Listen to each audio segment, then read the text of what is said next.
There is a stillness that arrives in the quiet hours, a settling, like dust finding its final place on old library shelves, like candlelight ceasing its flicker and simply glowing, steady and warm.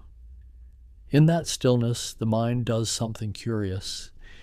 It begins to ask not urgent questions, not the sharp and pressing questions of the busy day, but softer ones, the kind that float upward slowly, like smoke from an extinguished flame, questions that have been waiting patiently beneath the surface of all the doing and the rushing and the answering, questions like, what do I actually know, and how do I know that I know it?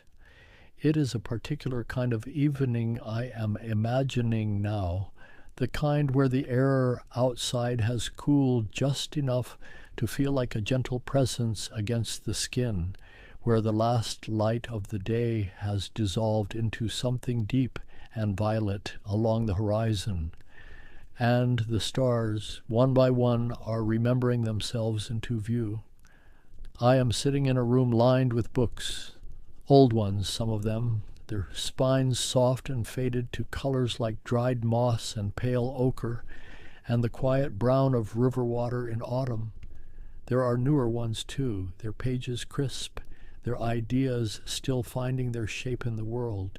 And between all of them, on every shelf, in every margin, in every dog-eared page and careful underline, there is a single thread running through, the thread of the question.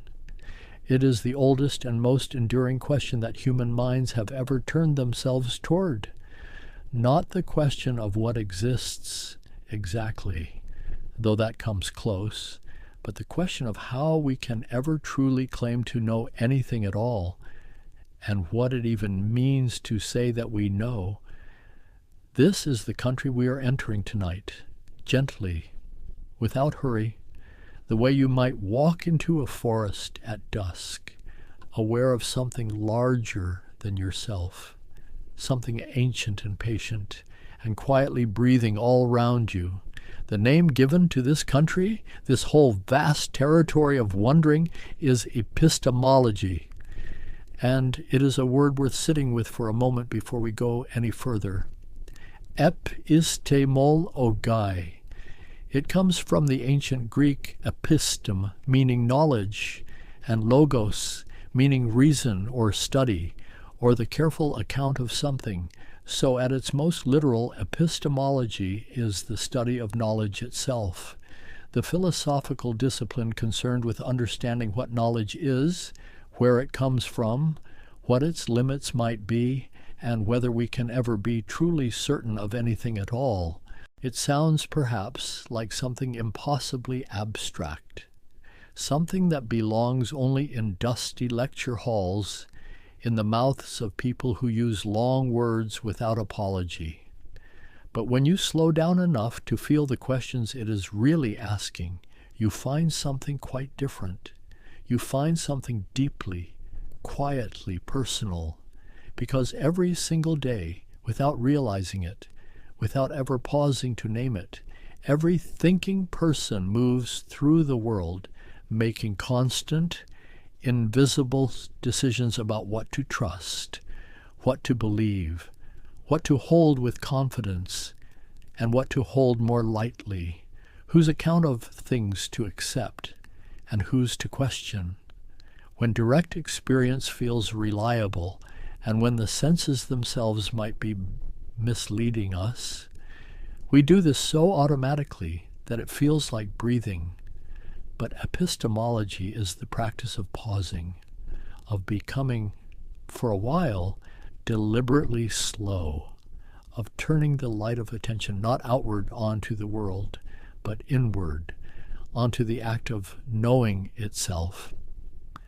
There is something almost meditative about it, I find, something that asks a particular quality of attention, not grasping, not anxious, but open and curious and willing to sit with uncertainty for as long as it takes.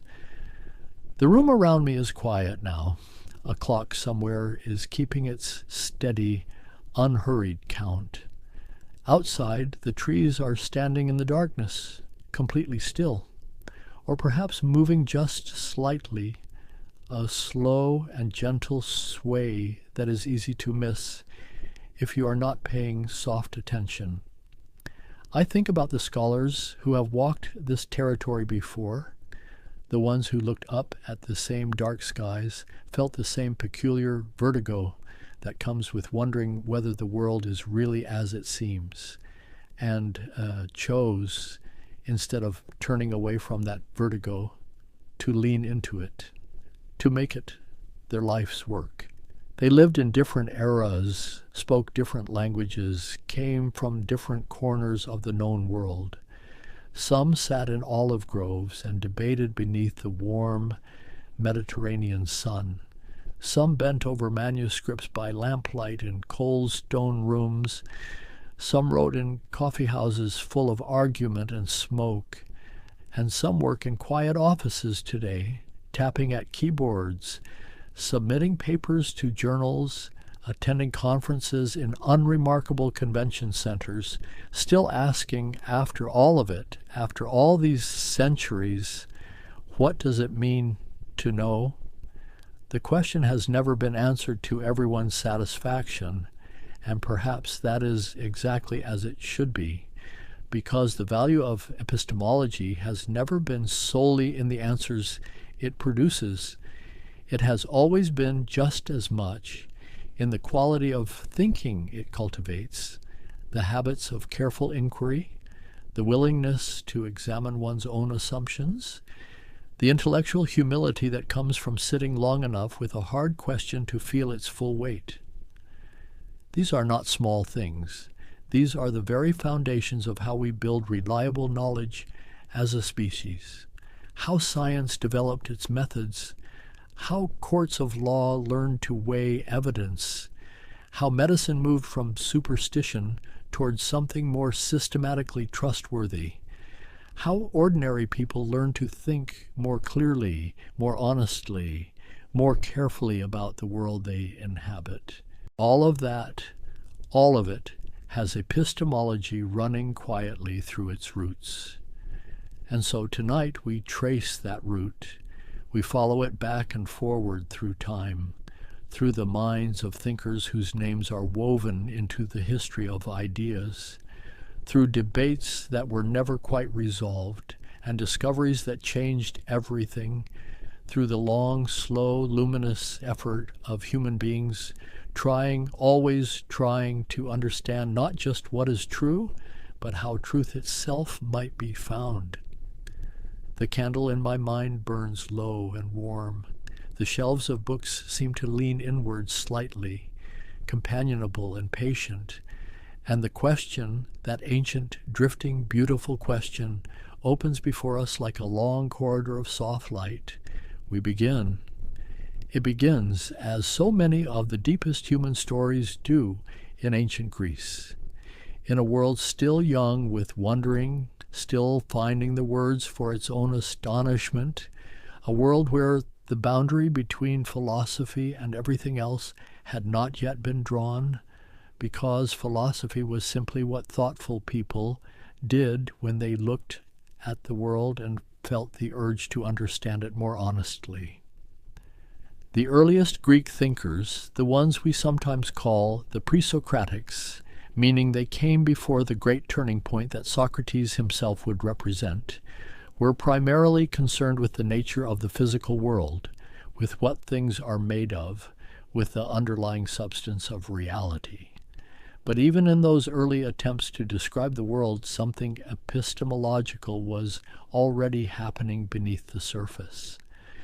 Because to say that everything is made of water, as Thales of Miletus suggested in the 6th century before the Common Era, or to say that it is fire, as Heraclitus proposed, or that it is some indefinite, boundless substance, as Anaximander believed, to say any of these things at all requires a prior act of trust, a decision, however implicit, about what kind of knowing counts as knowing, whether observation is reliable, whether reason can correct the errors of the senses, whether the mind alone can reach truths that eyes and hands cannot. These questions were not yet named as epistemology, but they were already there, like roots growing quietly underground before anything visible appears above the surface. And then came Socrates. He arrived not with answers, but with something more unsettling and more valuable, a method, a way of engaging with any claim, any belief, any confident assertion that exposed its hidden assumptions and tested its foundations. The method we now call the Socratic dialectic or Socratic questioning, and it was, at its heart, one of the first systematic epistemological tools ever developed. Socrates would approach someone in the marketplace, a general, a poet, a craftsman, someone who was considered wise, or who considered themselves wise, and he would ask them, with apparent innocence, to define what they knew. What is courage? What is justice? What is beauty? What is knowledge itself? And almost without exception, the conversation would follow the same extraordinary arc. The confident person would offer a definition. Socrates would gently probe it. The definition would begin to crack. A counterexample would emerge that the definition could not accommodate. A revision would be attempted. That revision would crack too, and eventually the person who had begun the conversation, certain of their knowledge, would arrive at a place of profound uncertainty. This was not cruelty, Socrates insisted, and most who have thought carefully about it have agreed that it was the opposite of cruelty. It was a kind of philosophical generosity, because the person who discovers they do not know what they thought they knew is in a far better position than the person who remains falsely confident. There is a phrase attributed to Socrates that has echoed across more than 2,000 years. I know that I know nothing, and while scholars debate the precise form of the original Greek, the spirit of it is clear enough. Genuine wisdom begins with honest uncertainty, and that is a profoundly epistemological idea. It was Plato, Socrates' most devoted student, the one who preserved so many of those conversations in the literary form we call dialogues, who took these intuitions and began building something more architecturally ambitious, a full philosophical account of what knowledge is and where it comes from. Plato's epistemology is inseparable from his metaphysics, his account of what reality fundamentally consists of, and so to understand what he thought about knowing, one has to enter, at least briefly, the strange and luminous world of his theory of forms. For Plato, the physical world we perceive through the senses, the world of trees and tables and human faces and flickering fires, is not the most real world. It is something more like a shadow of the truly real, a dim and shifting reflection of a higher realm of pure, eternal, unchanging forms or ideas. The form of beauty is not any particular beautiful thing. It is the pure essence of beauty itself, which all beautiful things imperfectly approximate and participate in, the form of justice, the form of equality, the form of the good. These are not invented concepts, but discovered realities, more real and more stable than anything the senses can grasp. And this is where epistemology enters with full force, because for Plato, genuine knowledge, epistem, is only possible of these eternal forms. The senses, being tied to the physical world of change and impermanence, can only ever yield opinion or doxa, a kind of lower-grade cognitive state that might be true but cannot be truly known because its objects are themselves unstable. Real knowledge requires reason. the capacity of the mind to turn away from the shadows on the cave wall, to use Plato's own unforgettable image, and ascend toward the light of pure intelligibility. The allegory of the cave, as it appears in the Republic, is perhaps the most famous single image in the entire history of epistemology. Prisoners chained in an underground cave, able to see only the shadows cast on the wall before them by objects passing in front of a fire behind them, mistaking those shadows for the whole of reality, until one prisoner is freed, turns around, stumbles toward the light, and eventually emerges into the full sunlight of the world above. The journey out of the cave is the journey of philosophical education, the gradual reorientation of the mind from appearance toward truth, and the blinding quality of the sunlight when one first emerges is precisely what it feels like, Plato suggests. To encounter genuine knowledge after a lifetime of opinion, it is an image of astonishing poetic power, and underneath its poetry it encodes a precise epistemological claim that what we know depends entirely on what we are oriented toward, that the conditions of knowing matter as much as the objects of knowledge themselves. Then came Aristotle, and the story shifted significantly. Aristotle was Plato's student, and he spent nearly 20 years in the academy Plato founded in Athens. But in fundamental ways, his philosophical temperament was different from his teachers. Where Plato looked upward toward abstract forms, Aristotle looked outward toward the particular things of the world, animals and plants, political constitutions and dramatic performances, the movement of stars and the behavior of the tides. He was, among everything else, a naturalist, a lover of the concrete and the specific, and this orientation profoundly shaped his epistemology. For Aristotle, knowledge does not require us to escape the physical world. It requires us to engage with it more carefully, more systematically, more rationally. The senses are not the enemies of knowledge, but its necessary starting point. Experience accumulates in memory. Memory crystallizes into what he called empyreia, or experience in the broader sense. And from repeated experiences, the mind abstracts universal principles that constitute genuine scientific knowledge. This is a fundamentally different picture from Plato's.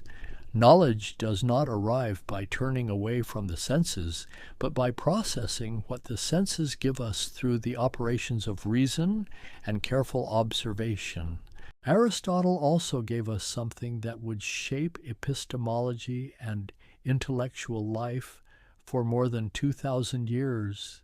Formal logic, the systematic account of what makes an argument valid, of what follows necessarily from what, of the forms of reasoning that genuinely preserve truth, from premises to conclusion. His syllogistic, the study of syllogisms, which are structured three-part arguments, was the first attempt to give a rigorous formal account of inference. And though modern logic has developed far beyond what Aristotle imagined, the impulse behind it is entirely recognizable.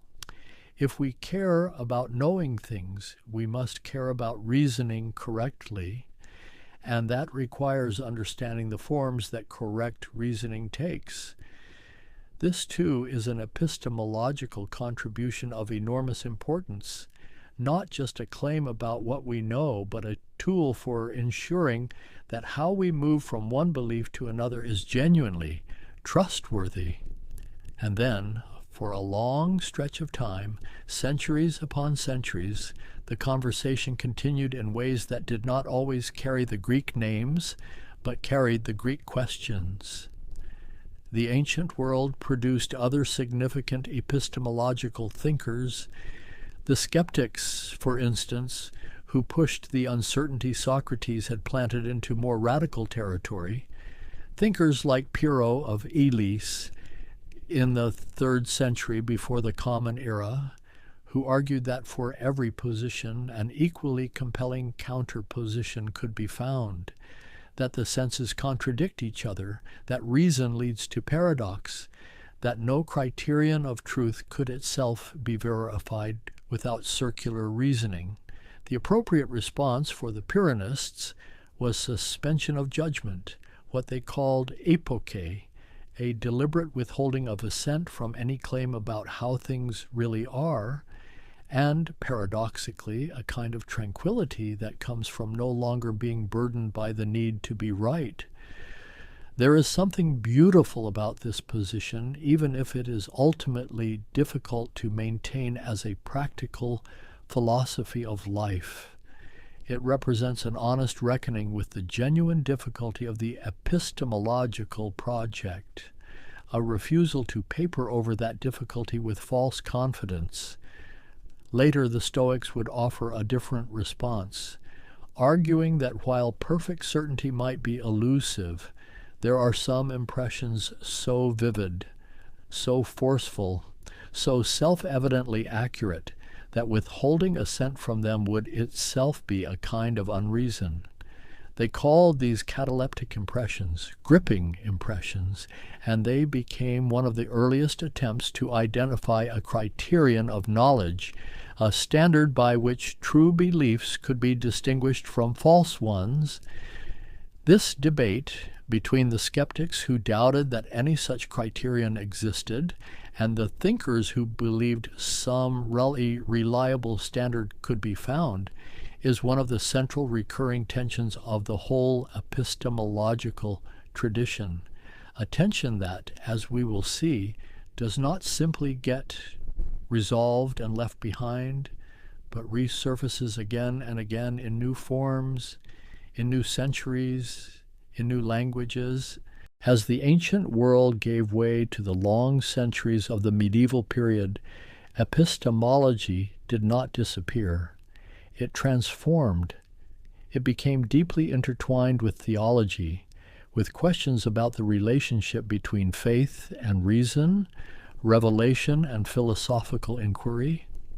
The great thinkers of the medieval Islamic world, scholars like Al-Kindi and Al-Farabi and Ibn Sina, known in the Latin West as Avicenna, engaged deeply with the Aristotelian tradition, preserving it, translating it, extending it, asking how its account of knowledge related to the truths delivered by divine revelation. Avicenna's floating man-thought experiment is one of the remarkable epistemological moments of the medieval world. Imagine a person created in an instant, floating in a void, deprived of all sensory input, unable to perceive their own body or its boundaries.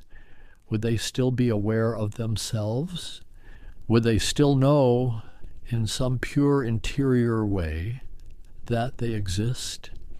Avicenna believed the answer was yes, and this became a powerful argument for the idea that self-knowledge, the knowledge of one's own existence as a thinking thing, is somehow more fundamental than anything the senses provide, an argument whose reverberations would be felt centuries later in a philosopher sitting alone by a fire in 17th century France.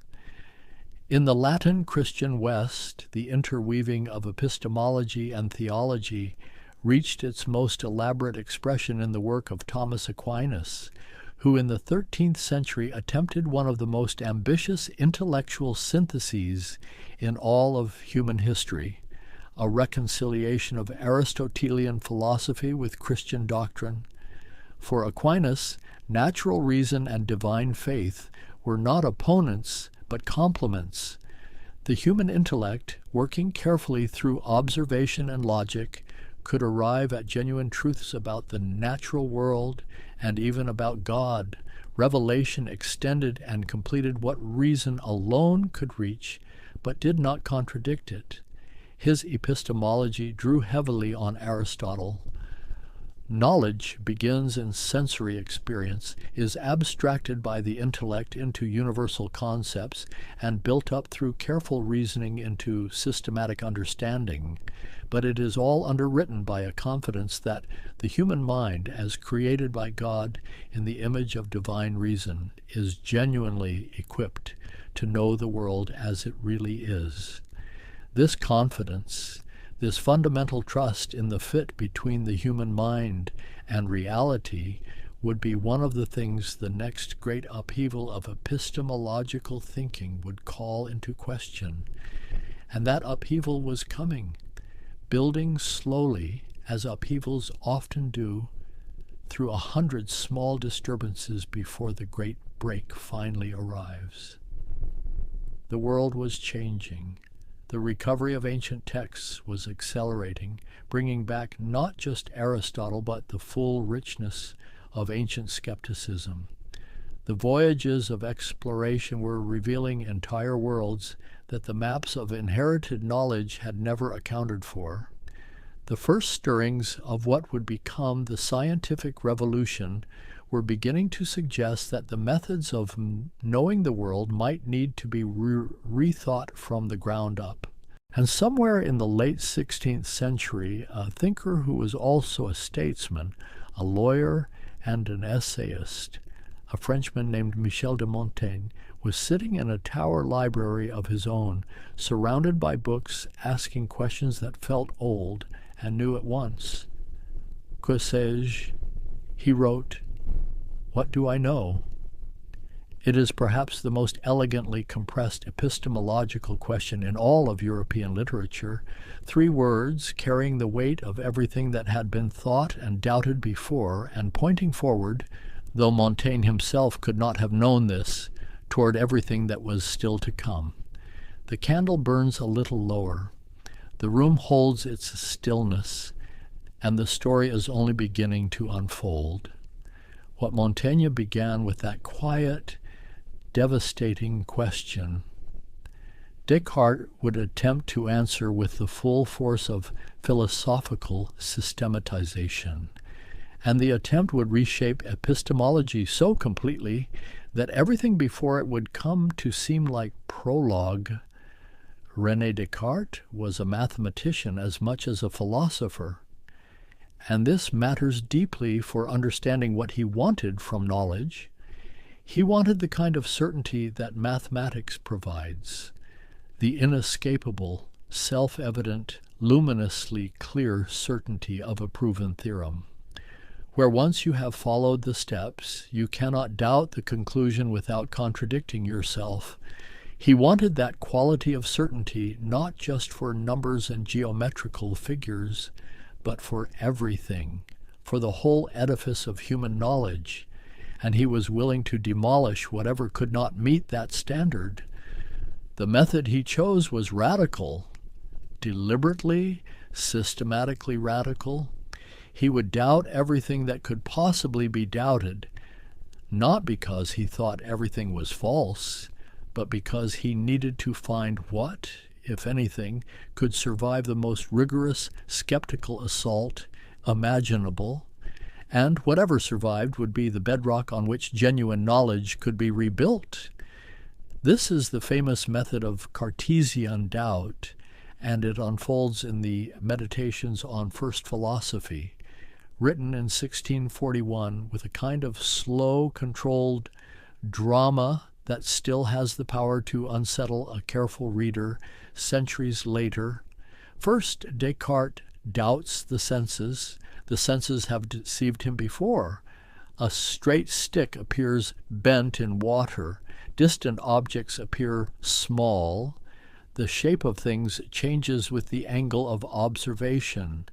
And it is not wise, he reasons, to trust entirely what has deceived us even once. Then he pushes further. Perhaps he is dreaming right now.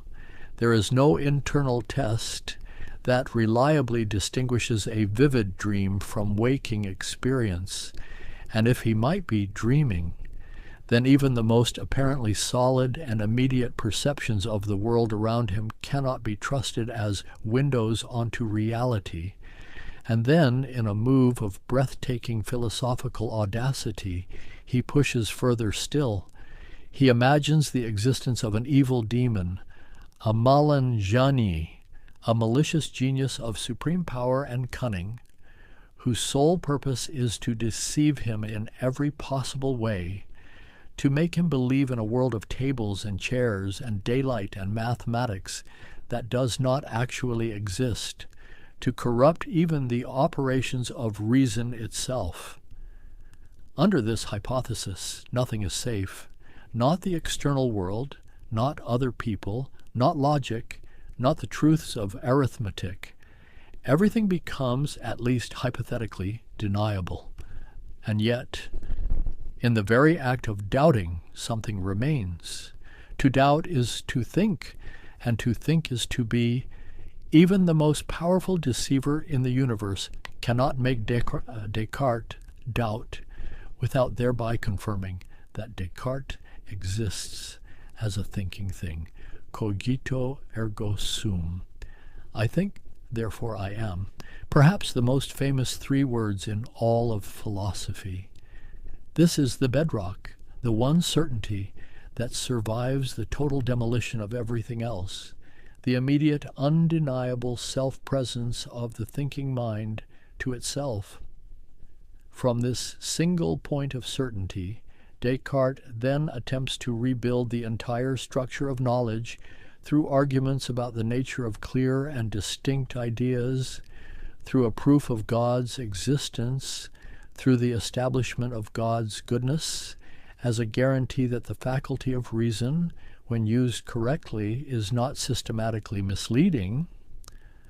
The details of this reconstruction have been debated, challenged, and largely rejected by most subsequent philosophers, but the significance of the Cartesian project for epistemology cannot be overstated, because Descartes had crystallized with extraordinary clarity what would become the central problem of modern epistemology. The problem of the external world, the problem of how the mind, apparently locked inside its own experience, can know anything about the reality that lies beyond that experience. He had, in a sense, made the problem of knowledge both more precise and more difficult, and the centuries that followed would spend enormous philosophical energy trying to find a way through the labyrinth he had built. John Locke arrived on the scene a generation after Descartes, an Englishman, a physician by training, a man of practical as well as theoretical intelligence, and his approach to epistemology could not have felt more different in temperament from the Cartesian project. Where Descartes had tried to deduce the structure of knowledge from pure reason, Locke wanted to investigate the actual operations of the human understanding, to trace, with careful empirical attention, where our ideas actually come from and what they are actually like. His answer, laid out in the essay concerning human understanding of 1689, was famous and influential and deliberately anti-Platonic. The mind at birth is not furnished with innate ideas, not equipped in advance with the eternal truths of reason. It is a blank slate, a tabula rasa, and everything it comes to know arrives through experience. Experience, for Locke, has 2 sources: sensation, the information that flows in through the 5 senses from the external world, and reflection, the mind's observation of its own operations, its noticing of what it does when it perceives, remembers, compares, and judges. All ideas, however complex and abstract they eventually become, trace back to these 2 sources: the idea of God, the idea of infinity, the idea of justice. All of them, Locke argued, can be shown to be built up from simpler materials that ultimately arrived through sensation or reflection. This is the founding statement of British empiricism, the tradition that would insist, against the rationalists, that experience is the necessary ground of all genuine knowledge, and it would produce, in the century following Locke, two of the most fascinating and challenging minds in the entire epistemological tradition.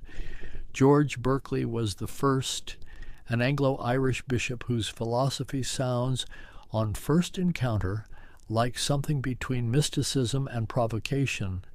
His conclusion, arrived at through rigorous if eccentric argument, was that material substance, the idea of matter existing independently of any mind, is not just unknowable but entirely incoherent. To exist, Berkeley argued, is to perceive or to be perceived. Esse est percipi. The apple on the table does not exist in some mind-independent realm of matter. It exists as a collection of ideas in the mind of the perceiver, and when no human mind is perceiving it, it continues to exist because it is always perceived by the infinite mind of God. It is a position that strikes many people as absurd on first hearing, and yet the arguments Berkeley gave for it were genuinely difficult to refute. He was pressing on a real vulnerability in the Lockean framework. If everything we know arrives through our ideas, if the mind only ever directly encounters its own mental contents, then the leap to a material world beyond those contents becomes philosophically problematic. The problem Berkeley was orbiting, even if his solution satisfied almost no one, was the problem that would reach its most devastating expression in the work of David Hume. Hume was a Scotsman, young when he wrote his most important work, The Treatise of Human Nature, published when he was just 26 years old. And the positions he arrived at were so unsettling that he described the experience of working through them as leaving him in a kind of philosophical melancholy, feeling like a strange and monstrous creature cast out from all human commerce. He pushed the empiricist tradition to its logical extremes, and what he found there shook the foundations of everything. Take causation, the most fundamental concept in our understanding of how the world works. We believe that causes produce their effects, that the future will resemble the past, that the regularities we observe in nature are not accidental, but necessary. But where does this belief come from? Hume asked. We observe that one billiard ball strikes another, and then the second moves. We observe this sequence repeatedly, but we never observe the necessary connection itself. We never perceive causation directly. We perceive only sequence, only constant conjunction. The belief in causation, in genuine necessary connection, is not derived from experience. It is a product of custom and habit, of the mind's tendency, after repeated observations of sequence, to expect the second event when the first occurs, and to mistake that expectation, that psychological habit, for a rational insight into the nature of things. This is Hume's problem of induction, and it is one of the most genuinely troubling arguments in all of epistemology. Because if we cannot rationally justify our belief that the future will resemble the past, then the entire enterprise of empirical science, which depends on generalizing from past observations to future predictions, rests on a foundation that cannot itself be rationally defended. Hume was not celebrating this discovery. He was reporting it honestly and with some anguish. And his honesty would be, as he put it, like a stone thrown into the pond of European philosophy, the ripples spreading outward for centuries. One of those ripples reached a philosopher in the Prussian city of Königsberg, a quiet, methodical, profoundly systematic man who had, by his own account, been sleeping in a dogmatic slumber until Hume's arguments woke him. Immanuel Kant would spend over a decade in relative silence after his encounter with Hume's skepticism. working through what he called his critical philosophy. And what emerged from that decade of thought was one of the most ambitious and architecturally elaborate epistemological systems ever constructed. The Critique of Pure Reason, published in 1781, is not an easy book. Kant himself acknowledged this and warned readers that it would require sustained attention, but its central move is, at its heart, a kind of revolutionary reversal. Before Kant, the standard assumption of epistemology, held by rationalists and empiricists alike, was what we might call a copy theory of knowledge. The mind receives information from the world, and knowledge is a matter of the mind's representations accurately reflecting the way things are out there. Kant turned this around.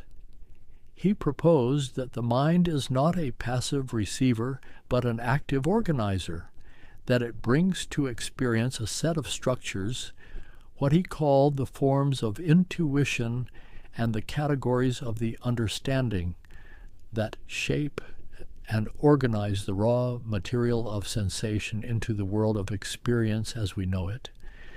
Space and time, for Kant, are not features of the world that the mind discovers.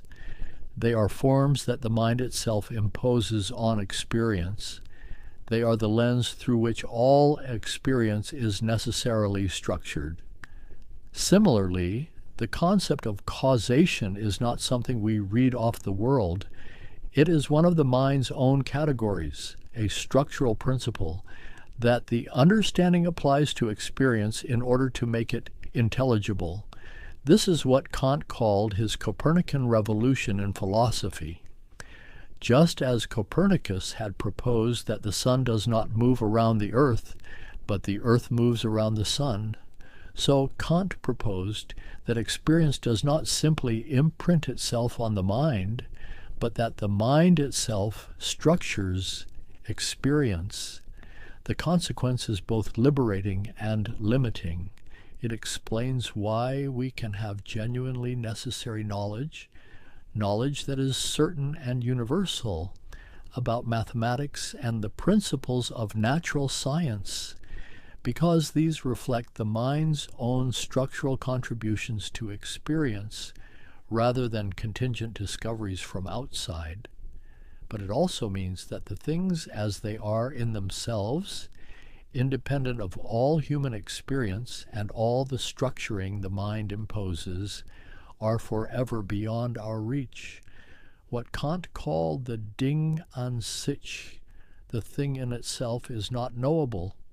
Only appearances, only the world as structured by the human mind, is available to human knowledge. It is a position of extraordinary subtlety. It attempts to save both the possibility of genuine knowledge and the humility that Hume's skepticism demands, and it does so by locating the source of knowledge's structure not in the world but in the knowing mind itself. The response to Kant was immediate and passionate and enormously varied. Some thought he had finally solved the problem of knowledge. Others thought he had only complicated it further. The German idealists, Fichte, Schelling, Hegel, took his insights and carried them in directions that became increasingly speculative and grand. Hegel in particular proposed a vision of knowledge so comprehensive and so dynamic, knowledge as the progressive self-realization of a world spirit moving through history toward complete self-understanding, that epistemology itself seemed, in his hands, to have been absorbed into something more like a philosophy of cosmic history. But even as Hegel's system was being constructed and celebrated and contested, other thinkers were pulling in very different directions toward the practical, toward the scientific, toward the demand that philosophy justify itself not by its internal coherence alone, but by its contact with the actual world of human experience and inquiry. The river of epistemological thought was widening, branching, finding new channels across new terrain. And the 19th century was already preparing questions and upheavals that would make even the magnificent architecture of Kant seem like the beginning of something rather than its culmination. The air in the room has shifted almost imperceptibly. The books on their shelves seem to lean forward slightly, as if listening, and the questions that have been gathering in the space between thought and wondering are still unfolding, still deepening, still finding their slow and patient way towards something not quite resolvable, not quite complete.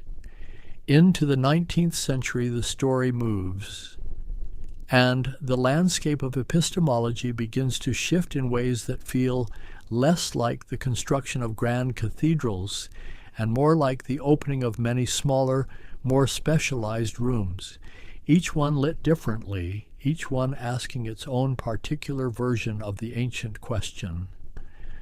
One of the most significant new directions came from America, from a distinctly American philosophical temperament that was impatient with abstraction for its own sake, hungry for ideas that made a practical difference in real human lives.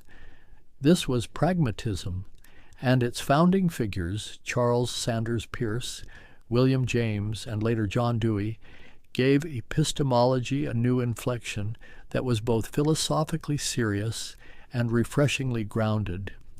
Peirce, the most technically rigorous of the three, approached the question of knowledge through the lens of inquiry.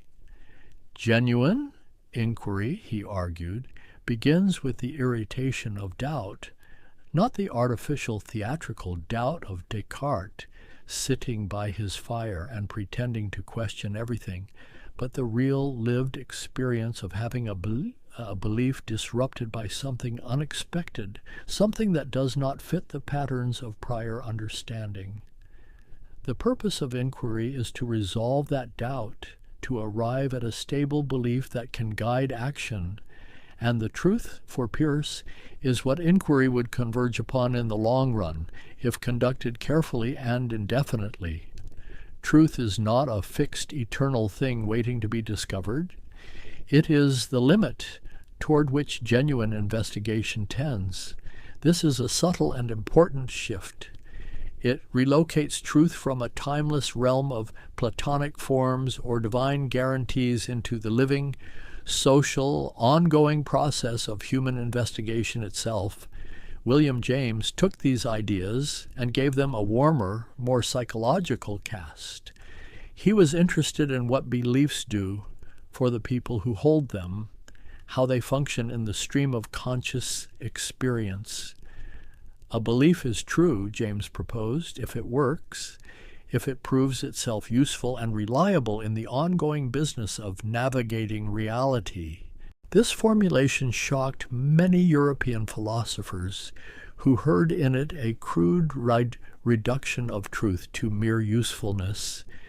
But James insisted the point was more subtle. A belief works in the long run only if it genuinely corresponds to something real about the world. Working and being true are not accidentally related, but deeply connected.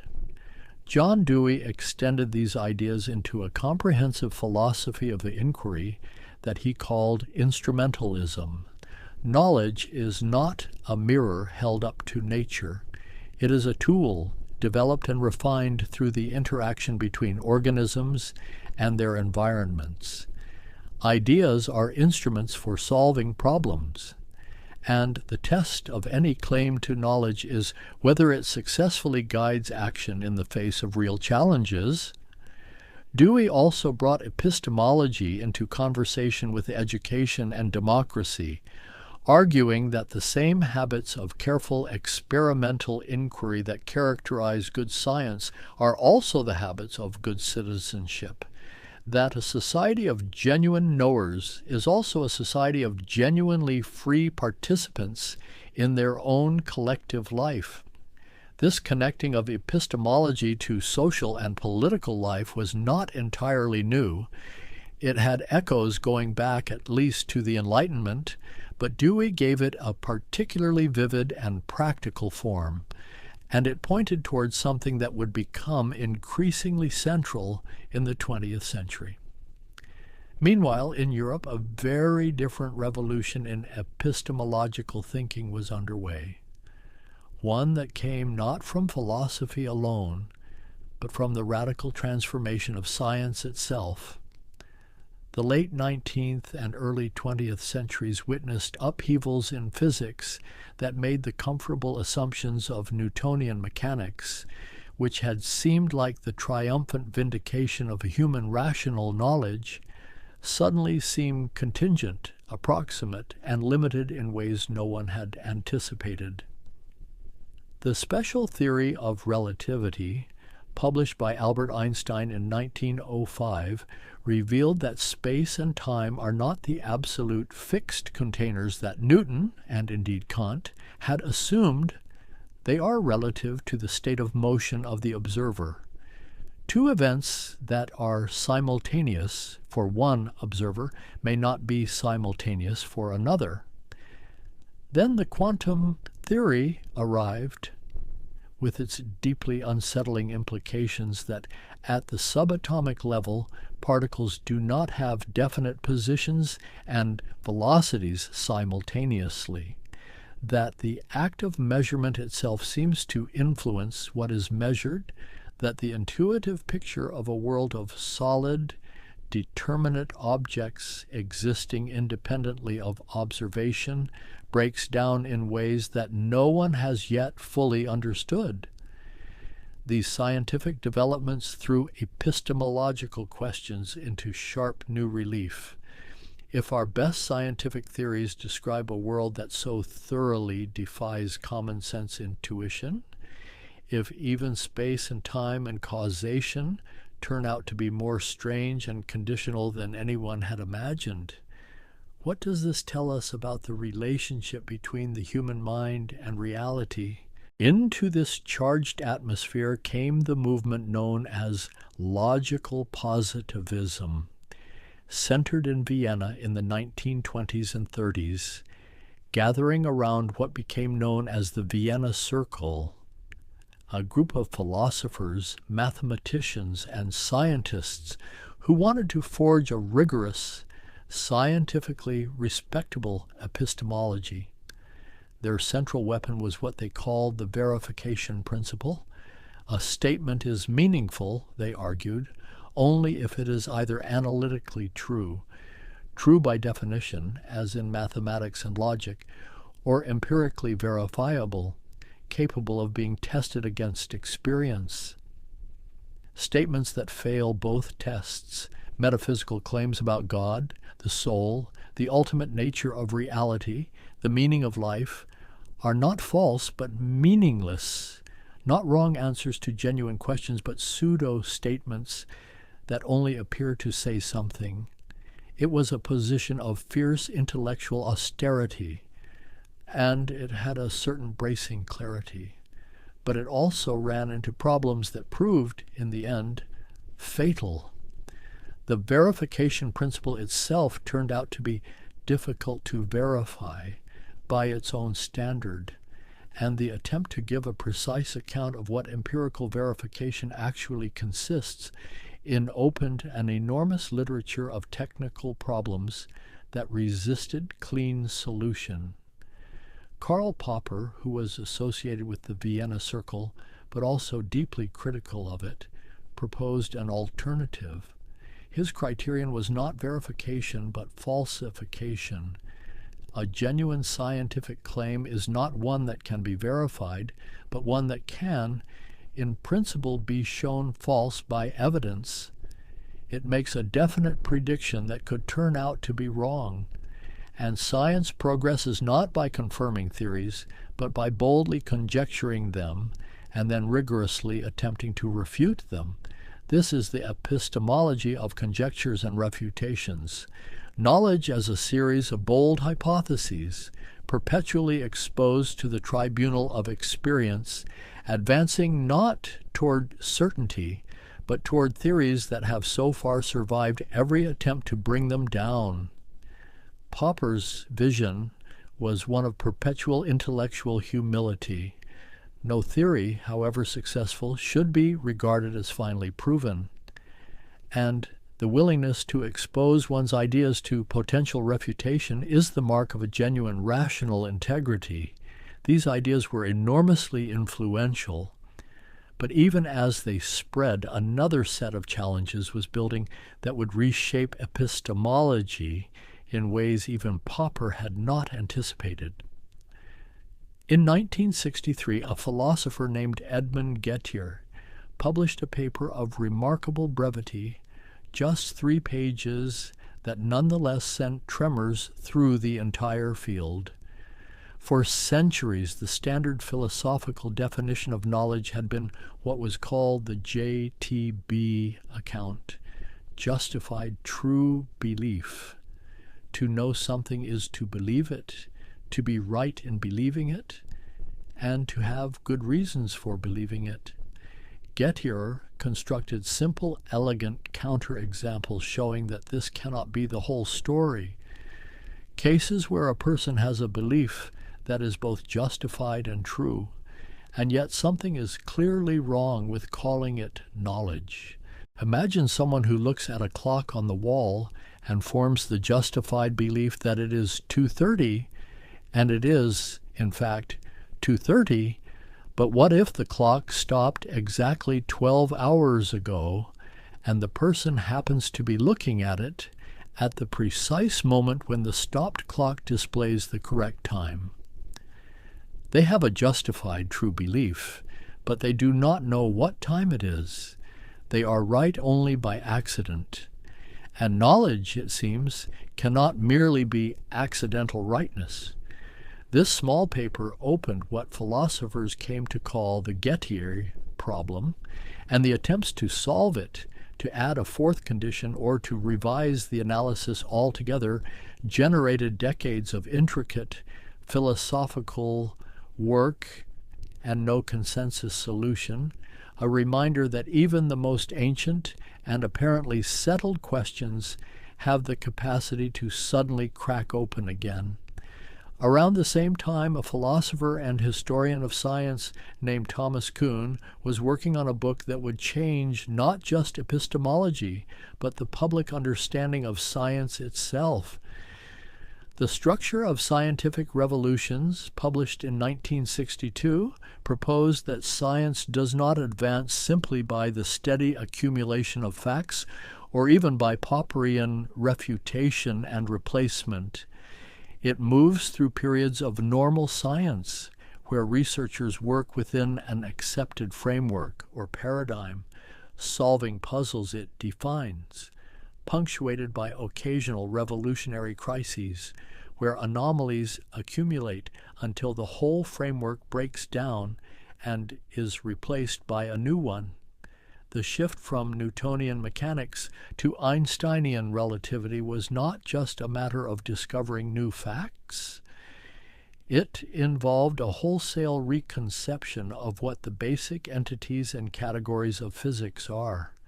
And crucially, Kuhn argued, competing paradigms are incommensurable in some deep sense. They do not simply disagree about facts within a shared framework. They inhabit, to some degree, different conceptual worlds. This was deeply unsettling to epistemologists committed to the idea of scientific progress as the gradual convergence on objective truth. If paradigms are incommensurable, if there is no neutral standpoint from which to evaluate competing frameworks, then what does scientific progress actually mean? Kuhn's work opened the door to increasingly radical views about the social and cultural dimensions of knowledge, and through that door walked thinkers who would push the epistemological conversation into territories its classical practitioners might barely have recognized. Feminist epistemologists argued that the supposedly neutral, universal, knowing subject of the philosophical tradition, the disembodied, generic, rational mind contemplating reality from nowhere, was in practice always a particular kind of knower, male, typically white, typically privileged, and that this particularity had consequences for what kinds of questions got asked, what kinds of evidence got counted, whose testimony got credited. Sandra Harding and Lorraine Code and others developed what became known as standpoint epistemology.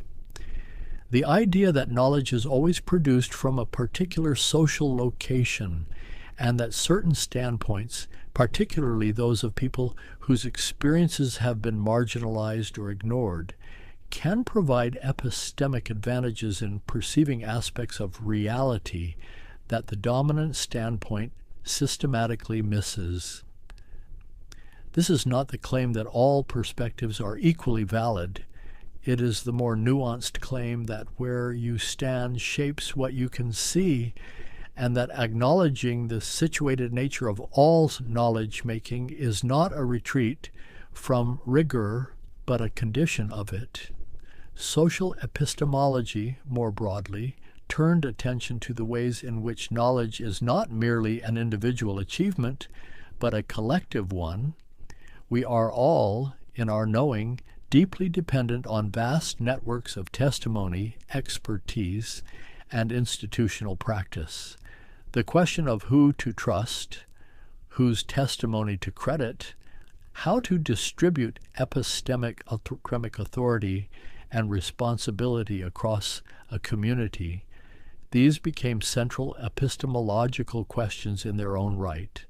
And all of this was unfolding against the backdrop of another development that was beginning to transform the very conditions of human knowing in ways whose full implications are still unfolding. The digital revolution, the rise of the Internet, the sudden availability to an unprecedented fraction of humanity of more information than any single mind could process in 100 lifetimes, and alongside that abundance, new and peculiar challenges to the old epistemological ideals. Questions about the reliability of testimony multiply when anyone can publish anything. Questions about the social dimensions of belief become acute when algorithms curate what we see and shape what we come to believe. Questions about expertise and authority grow complex when the traditional institutions that housed expertise are themselves contested. The ancient questions, what do I know? How do I know it? What can I trust? Arrive in new forms, dressed in new clothes, speaking new languages, arising in new contexts, but carrying beneath them the same deep structure, the same irreducible weight of genuine philosophical difficulty. And here, in the slow and quiet contemplation of all this unfolding, something begins to soften in the telling. The historical narrative, with its procession of names and arguments and counter-arguments, begins to give way to something more reflective, more interior, because the history of epistemology is not merely a catalog of positions held by people long dead. It is an invitation, a living invitation extended across time, to take seriously the question of one's own knowing, to pause just as Socrates paused those confident Athenians in the marketplace, and ask with genuine openness, what do I actually know, and how, with any honesty, do I know that I know it? The room is very still now. The books on their shelves are patient and unhurried, and the question that has traveled all this way through olive groves and medieval scriptoria and coffee-house arguments and quantum laboratories settles gently into the air like dust, finding its final quiet place. There is something that happens when you hold a question long enough without demanding an answer from it. Something shifts in the quality of attention. The question stops feeling like a problem to be solved and begins to feel more like a landscape to be inhabited. This is what the deepest practitioners of epistemology have always known, even when they could not quite say it directly, that the value of philosophical inquiry is not exhausted by its conclusions, that the journey through uncertainty, conducted with honesty and care, changes the mind, that undertakes it in ways that no final answer could accomplish alone. Consider what it means to genuinely sit with the question of perception, not the casual, passing thought that the senses might sometimes mislead, but the full, sustained recognition that every single thing you have ever seen, heard, touched, tasted, or smelled has arrived at your conscious awareness already transformed, already processed and interpreted and reconstructed by layers of neural architecture that operate entirely below the threshold of conscious access. The world as it appears to you, with its colors and textures and spatial depths, and the particular quality of late evening light on old stone, is not the world as it is. It is the world as your particular nervous system, shaped by evolution and experience and the specific biography of your body, has learned to render it. This is not a cause for despair. It is a cause for a quiet, sustained wonder, because the remarkable thing is not that the senses might deceive us.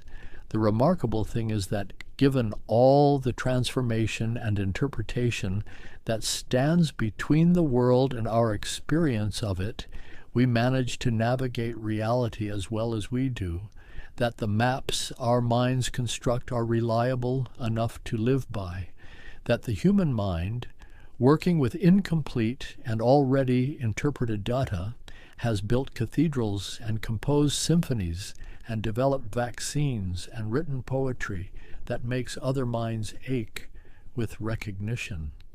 There is something almost miraculous in that, something that the most rigorous epistemological skepticism cannot entirely dispel. And then there is the question of other minds, perhaps the most intimate epistemological mystery of all. You have direct access to exactly one stream of conscious experience, your own, everything you believe about the inner lives of other people.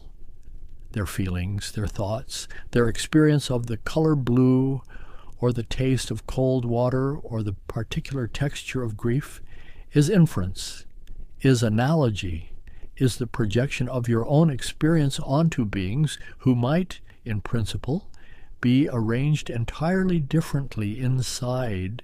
We take for granted, almost without exception, that the people around us are conscious, that there is something it is like to be them, and we are almost certainly right.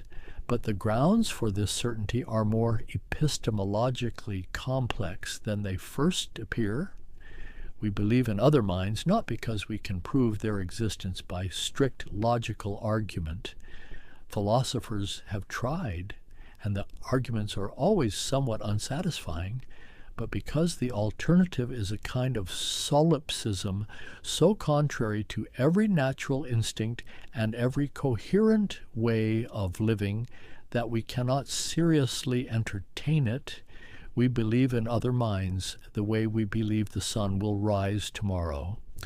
Not because we can deduce it with mathematical certainty, but because the whole fabric of lived experience is woven from that assumption. This is what the philosopher Ludwig Wittgenstein was pointing toward when he observed in his later work that the foundation of knowledge is not a set of propositions we have verified. It is a form of life, a whole way of being in the world that is prior to any particular act of knowing or doubting. Doubting, Wittgenstein noted, is itself a practice that takes place against a background of things not doubted. You cannot question everything simultaneously.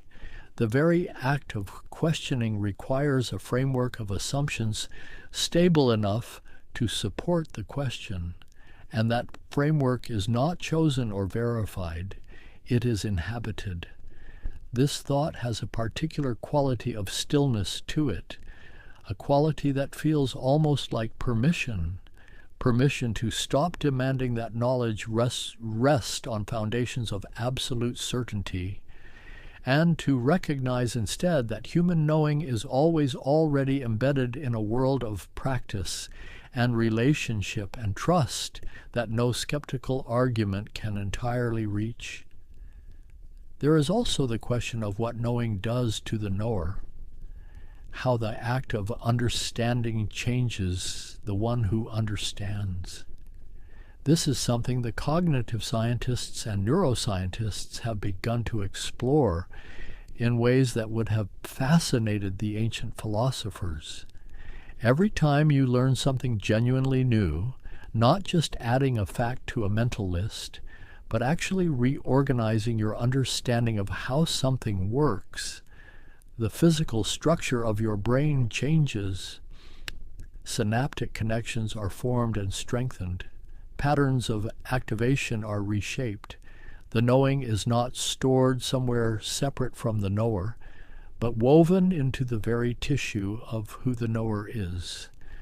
Knowledge is not merely possessed. It is, in some profound sense, embodied. It changes the shape of the mind that holds it. And this means that the question of what we know cannot be entirely separated from the question of who we are becoming through the act of knowing.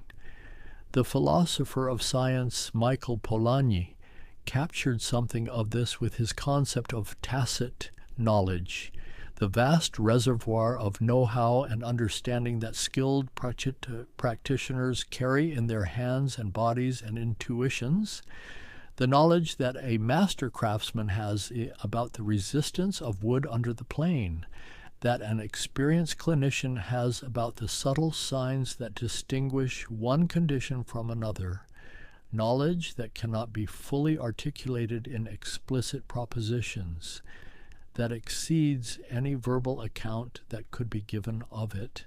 We know more than we can tell, Polanyi wrote.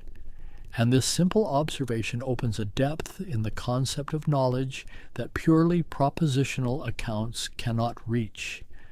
All of this, the embodied knowing, the tacit knowing, the knowing embedded in forms of life, the knowing that changes the knower, points toward a richer, more generous, more humanly adequate picture of what knowledge actually is than the spare, abstract accounts that the classical tradition sometimes suggested. It is a picture in which certainty is not the only coin of epistemic value, in which understanding, wisdom, practical insight, and the humble recognition of one's own limitations are all genuine forms of knowing, in which the examined life, the life in which the questions are kept alive and the assumptions are periodically turned over and inspected, is not a preparation for knowledge, but is itself a form of it. And so the whole long journey, from the olive groves of Athens to the medieval towers of learning, from the fireside meditations of Descartes to the quantum laboratories of the 20th century, from the coffee houses of Edinburgh, where Hume unsettled himself and everyone who read him, to the seminar rooms and conference halls where the questions still circle and deepen and refuse to finally resolve, the whole journey reveals itself as something more than a chronicle of arguments. It is a portrait of the human mind in loving, persistent, humble relationship with the mystery of its own existence and its own capacity to understand, and that, in the end, is something worth sitting with for a very long time. The candle in my mind has burned down to a low, warm glow now, a soft amber light that reaches just far enough to illuminate the nearest shelf of books and no further, and in that gentle radius of warmth, everything feels very quiet and very close. I am thinking of all the minds that have inhabited these questions before. The young Plato, watching his teacher drink the hemlock and deciding that the search for truth was worth whatever it cost. The careful Aquinas, filling page after page in his cold stone study, trying to hold reason and faith in the same steady hands. The solitary Descartes, wrapping himself in his dressing gown beside the fire, willing to doubt everything in order to find the one thing that could not be doubted. The troubled Hume, watching his own certainties dissolve like morning frost, and deciding to report what he found with honesty rather than comfort. The quiet Kant, walking his daily route through Königsberg with such regularity that the townspeople set their clocks by him, always thinking about how the mind makes the world it inhabits. The young Wittgenstein, writing in a trench during a great war, convinced he had dissolved all philosophical problems, and then spending the rest of his life discovering how much remained. All of them questioning, all of them uncertain in their different ways, all of them unwilling to stop. There is a kind of companionship in that, a sense of being part of something much larger than any single mind or any single era. The questions that pass from one generation to the next, like a flame passed between candles, each new mind warming itself at the same ancient fire, and then carrying it forward into new darkness. The books on their shelves seem to soften in the low light, their spines no longer distinct titles and authors, but simply colors, quiet and companionable. The ochre and the moss green and the faded brown of autumn water. Outside, the stars have settled into their slow arc, the kind of arc that has been tracing itself overhead since long before any human mind looked up and wondered what it meant to see, what it meant to know that the light arriving from such distances had been traveling longer than any human civilization has existed. There is something in that thought that opens very wide, and then very gently closes again, like a book held open for a long while, and then softly allowed to close. The question falls back into the night from which it came, not answered, not abandoned, simply resting, the way all genuinely important things rest when the attention that has been holding them finally softens and lets them float. The room is very still, the light is very low, and somewhere beneath the thinking, beneath the history and the arguments and the beautiful, unresolvable uncertainty, something that has no name settles like the finest dust, like the last word of a long and unhurried sentence, dissolving into the quiet that was always there, waiting, patient, and complete.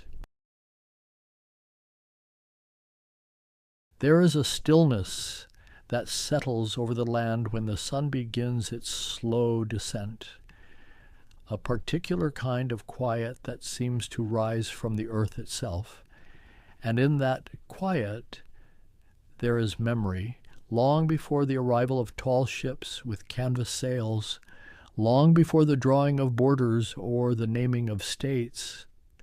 This continent breathed with the rhythm of countless peoples, each tribe, each nation, each community woven into the vast tapestry of what would one day be called North America, but what was then simply home.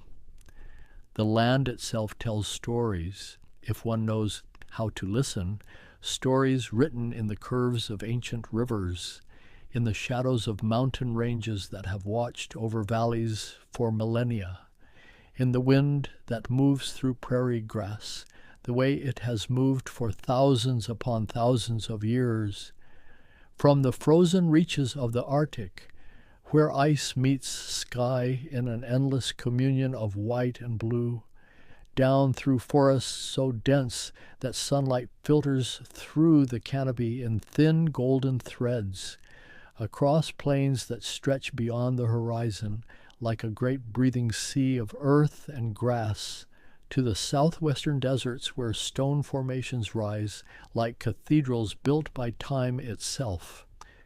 The indigenous peoples of this continent created civilizations as diverse as the landscapes they inhabited. There is something profoundly humbling about imagining the span of human presence here, not in hundreds of years, but in thousands, not in single lifetimes, but in generations stacked upon generations like layers of sediment, each one leaving its marks, its wisdom, its way of understanding the world. The ancestral Puebloans built cities into cliffsides, stone dwellings that seemed to grow from the rock itself, rooms stacked like honeycomb, each one carefully positioned to catch the winter sun or offer shade in the brutal heat of summer. These were not simple shelters. They were architectural achievements that spoke of sophisticated understanding, of astronomy, of engineering, of community organization on a scale that required cooperation and shared vision. In the Ohio River Valley, the Hopewell peoples raised earthworks of such geometric precision that they still inspire wonder today.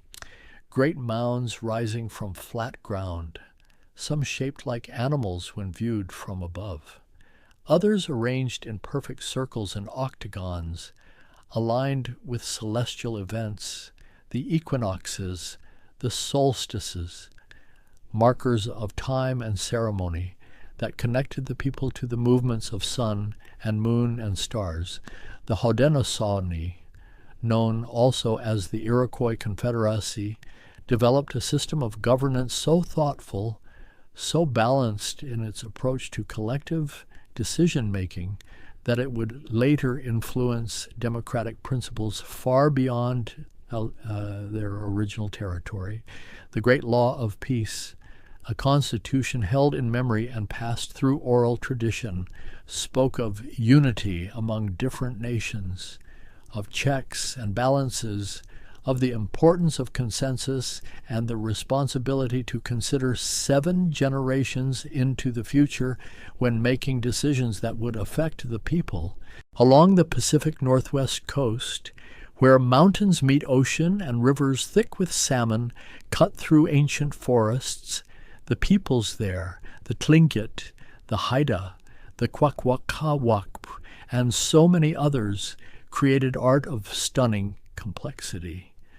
Totem poles that stood as family histories carved in cedar, each figure, each symbol carrying meaning that connected the present to ancestors, to clans, to stories of transformation and power. And in the southeast, the Mississippian culture built Cahokia, a city that at its peak, around the year 1100, held a population larger than London at the same time, with great plazas, residential districts, and a massive earthen pyramid, Monk's Mound, that still stands today, rising in terraced levels, a monument to the organizational capacity and vision of a people who understood urban planning, agriculture on a vast scale, and the movement of goods through trade networks that stretched for hundreds and hundreds of miles. These were not isolated achievements, not scattered moments of brilliance in an otherwise empty land. They were part of a living, breathing mosaic of human culture, each tribe, each nation developing its own languages, its own stories, its own methods of passing knowledge from the old to the young, its own relationship with the specific place it called home. The land shaped the people, and the people shaped the land. In the arid Southwest, where water was precious as gold, irrigation systems channeled every possible drop to fields of corn and beans and squash. The 3 sisters planted together in a symbiosis that enriched the soil and maximized yield, in the Great Plains. The presence of vast bison herds influenced everything, from diet to clothing to spiritual practice, entire economies. Entire ways of life built around the movement of these great animals across grasslands that seemed to extend forever and always woven through everything was a sense of connection to place, to ancestors, to the future generations yet unborn, understanding that the people were not separate from the world around them, but part of it, bound to it in ways both practical and profound. As twilight deepens and the first stars begin to appear in the darkening sky, one can almost sense the presence of all those who came before, all those hands that shaped stone and wood, all those voices that sang songs now mostly forgotten, all those minds that looked up at these same stars and found in them patterns, stories, guidance for planting and harvest. For ceremony and celebration, the story begins, as all stories do, in a time so distant that it exists now only in fragments, in artifacts pulled from earth, in the patient work of archaeologists who brush away centuries of soil grain by grain, in the oral traditions passed down through generations like precious heirlooms, each retelling an act of preservation. The first peoples arrived on this continent in waves, migrations that unfolded over thousands of years, crossing from Asia across a land bridge that once connected Siberia to Alaska, a bridge that existed during the ice ages when so much of the world's water was locked in glaciers that sea levels dropped, revealing a passage, a corridor of land now drowned beneath the Bering Strait. This was not a single journey, not one tribe making one crossing, but rather a slow movement of peoples over millennia, some walking across the exposed land, others perhaps following the coastline in boats, fishing, hunting marine mammals, moving ever southward along the Pacific shore. And as they moved, they adapted, they changed. They became the ancestors of all the indigenous nations that would eventually populate 2 entire continents. The dating of these migrations has shifted over time as new evidence emerges. But the archaeological record suggests human presence in North America, stretching back at least 15,000 years, perhaps longer, perhaps much longer. Stone tools found at certain sites hint at occupation that predates the last glacial maximum, suggesting a human story on this continent that extends back into a past almost impossibly distant. And as these early peoples spread across the land, they encountered environments of stunning variety. Some groups moved into the interior, following game animals across tundra and grassland, pursuing mammoth and giant bison and camels. Yes, camels once roamed North America. Along with horses, both would later go extinct on this continent, only to be reintroduced by Europeans thousands of years after their disappearance.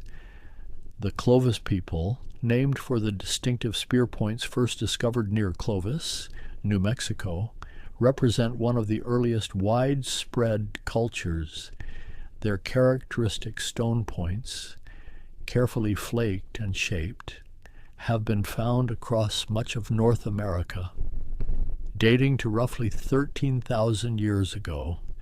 These were sophisticated tools, evidence of skill and knowledge passed from master to apprentice, from parent to child. But the Clovis were not alone, not the only people present during this period. Other cultures existed alongside them, or perhaps before them. The debate continues. The Folsom culture followed, their points smaller, more refined, adapted for hunting the bison that increasingly dominated the plains as the great ice sheets retreated and the megafauna of the Pleistocene era gradually disappeared. Climate change shaped everything in these early millennia. As the world warmed, as glaciers melted and retreated northward, the very landscape transformed. Forests spread where once there had been open tundra. Lakes formed in depressions left by ice. Rivers carved new channels through land freed from its frozen burden. And the peoples adapted, always adapted, changing their tools, their hunting strategies, their entire way of life to match the changing world. In the East, as forests grew thick with oak and hickory and pine, peoples developed what archaeologists call the archaic tradition, a way of life less focused on hunting large game, more diverse in its approach to obtaining food. They gathered nuts and berries. They fished in streams and rivers. They hunted smaller animals, deer and turkey and rabbit. They began to develop more permanent settlements, returning to the same locations season after season, leaving behind middens, refuse, heaps that would tell modern researchers what they ate, how they lived, the rhythm of their year. Some of the earliest evidence of plant cultivation in North America comes from this period, not the full-scale agriculture that would come later, but the careful tending of certain plants, the selection of seeds from the most productive specimens, the gradual, patient, almost invisible transformation of wild plants into domesticated varieties. Squash was among the first, then sunflowers, then various native grains. In the river valleys of the southeast, communities began to flourish around 4,000 years ago. The Poverty Point culture, in what is now Louisiana, created earthworks of remarkable scale and complexity, concentric semicircular ridges, each one precisely aligned, covering an area of more than 400 acres. This required coordination, planning, a social structure capable of organizing labor on a massive scale. And this was happening thousands of years before the pyramids of Mesoamerica, thousands of years before European contact. The peoples of Poverty Point traded across vast distances, bringing in copper from the Great Lakes region, stone for tool making from sources hundreds of miles away. They created small clay figurines, objects whose purpose remains mysterious, ritual items perhaps, or toys, or teaching tools. The past does not always reveal its secrets clearly.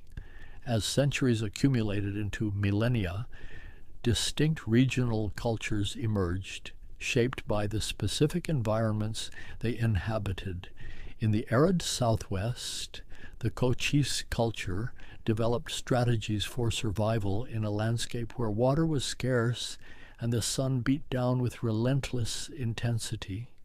They gathered desert plants, mesquite beans, cactus fruits. They hunted desert bighorn sheep and rabbits, and gradually they began to cultivate corn, a crop that had been domesticated far to the south in Mesoamerica, and slowly, over generations, made its way northward through trade and migration. The introduction of corn, or maize, represented a transformation as significant as any in the history of the continent. It was a crop that could be stored, that could sustain larger populations, that could be planted in quantity and tended communally, and wherever it took hold, it changed the possibilities of life, allowed for the growth of settlements, the development of more complex social structures, the creation of a surplus that could support specialists, artisans, priests, leaders who did not need to spend every waking hour in the direct pursuit of food. In the Ohio River Valley, around 3,000 years ago, the Adena culture began building burial mounds, earthen structures that served as ceremonial centers and final resting places for their dead.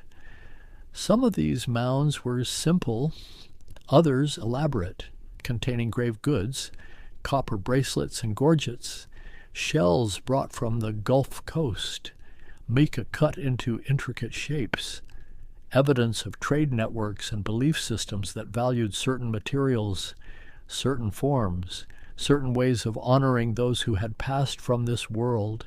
The Adena gave way to, or perhaps evolved into, the Hopewell culture, which flourished roughly 2,000 years ago and expanded the tradition of mound building to heights of geometric sophistication that still inspire wonder. At Newark, Ohio, the Hopewell constructed earthworks covering more than 4 square miles, circles and octagons connected by avenues, aligned with lunar cycles, the major standstill of the moon, an 18.6-year cycle. These were people who watched the sky with deep attention, who understood celestial mechanics, who embedded that understanding in the very earth.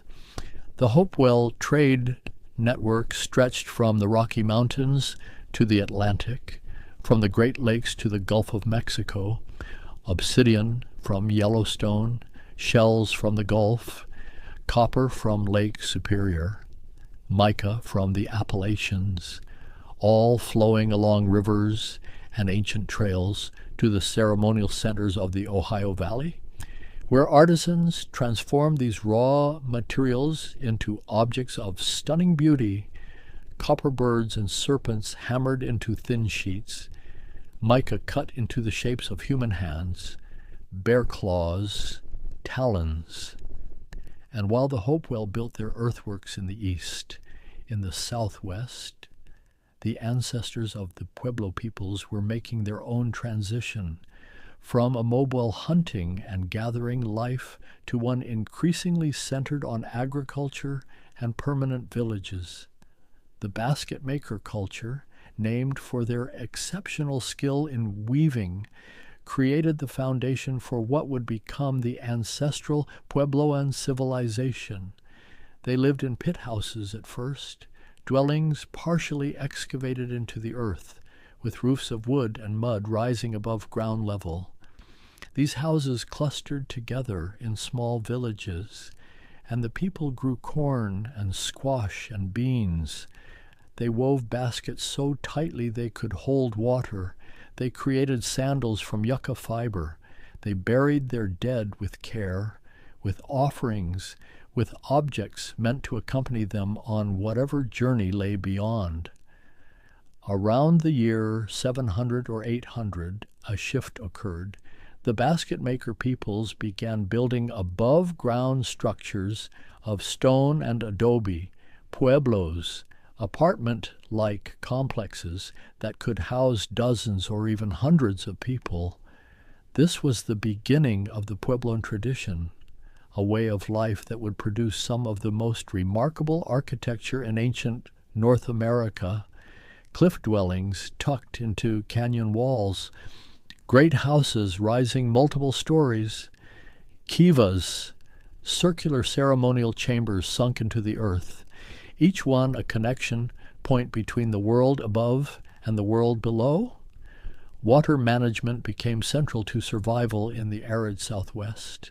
The people built check dams and terraces to slow runoff and allow water to sink into the soil. They created irrigation ditches to guide precious moisture to their fields. They developed dry farming techniques that coaxed crops from land that seemed too harsh to sustain anything green and growing, and through it all, they watched the sky, marked the solstices and equinoxes, knew exactly when the sun would strike a particular point on a cliff face or shine through a carefully positioned window, telling them when to plant, when to prepare for ceremony, when to gather for community observance of the cycles that governed all life.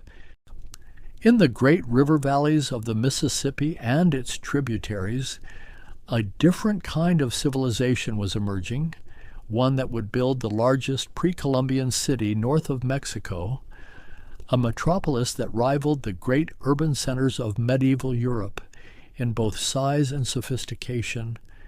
Cahokia rose from the floodplains near the confluence of the Mississippi, Missouri, and Illinois rivers, a location chosen with strategic brilliance, where trade routes converged like threads meeting at a loom, where rich bottomland soil promised abundant harvests, where the rivers themselves served as highways connecting distant regions, bringing goods and ideas and people from the Great Lakes to the Gulf of Mexico.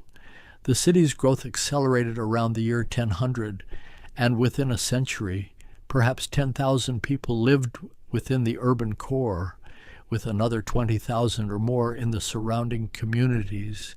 Imagine the sound of such a place, the voices of thousands speaking, trading, arguing, laughing, the rhythmic pounding of corn being ground in mortars, the crack of stone tools shaping wood, the cries of children playing in the plazas, the chants rising from ceremonial gatherings. At the heart of Cahokia stood Monk's Mound, a massive earthen pyramid built in stages over decades, perhaps centuries, rising in 4 terraces to a height of 100 feet, covering more than 14 acres at its base, larger in footprint than the Great Pyramid of Giza. This was not simply a pile of earth. Each basket of soil was carried and placed with intention, layer upon layer, compacted and shaped, the labor of thousands of people working together toward a collective vision. Atop the highest terrace stood a massive building, a temple or palace or both, where the elite conducted ceremonies, where decisions affecting thousands of lives were made, where the sacred and the political intertwined in ways that seem foreign to modern sensibilities, but were fundamental to Mississippian culture. The chief was not merely a political leader. He was a connection point between the people and the cosmos, between the earthly realm and the spiritual. His power derived from his ability to maintain balance, to ensure the sun continued its journey, the crops continued to grow, the world continued to function as it should.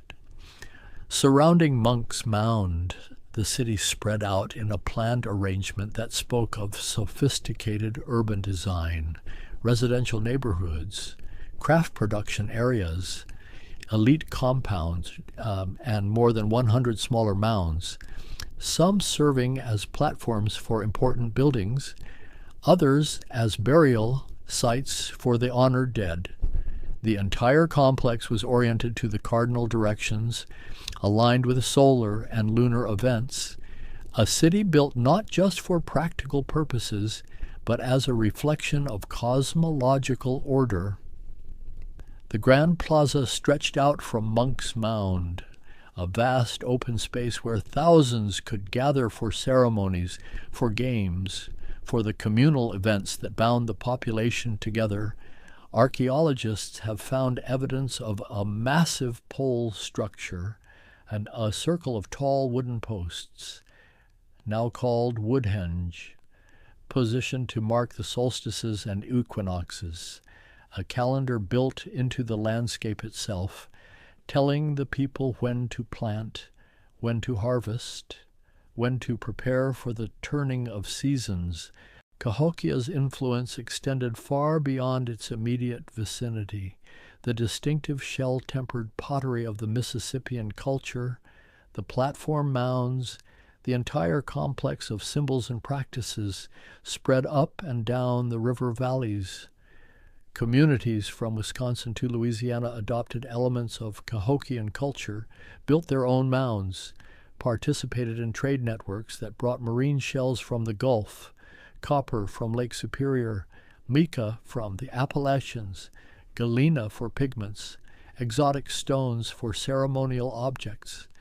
In the southeast, Mississippian culture manifested in dozens of chiefdoms, each centered on a mound complex, each controlling a territory and its resources.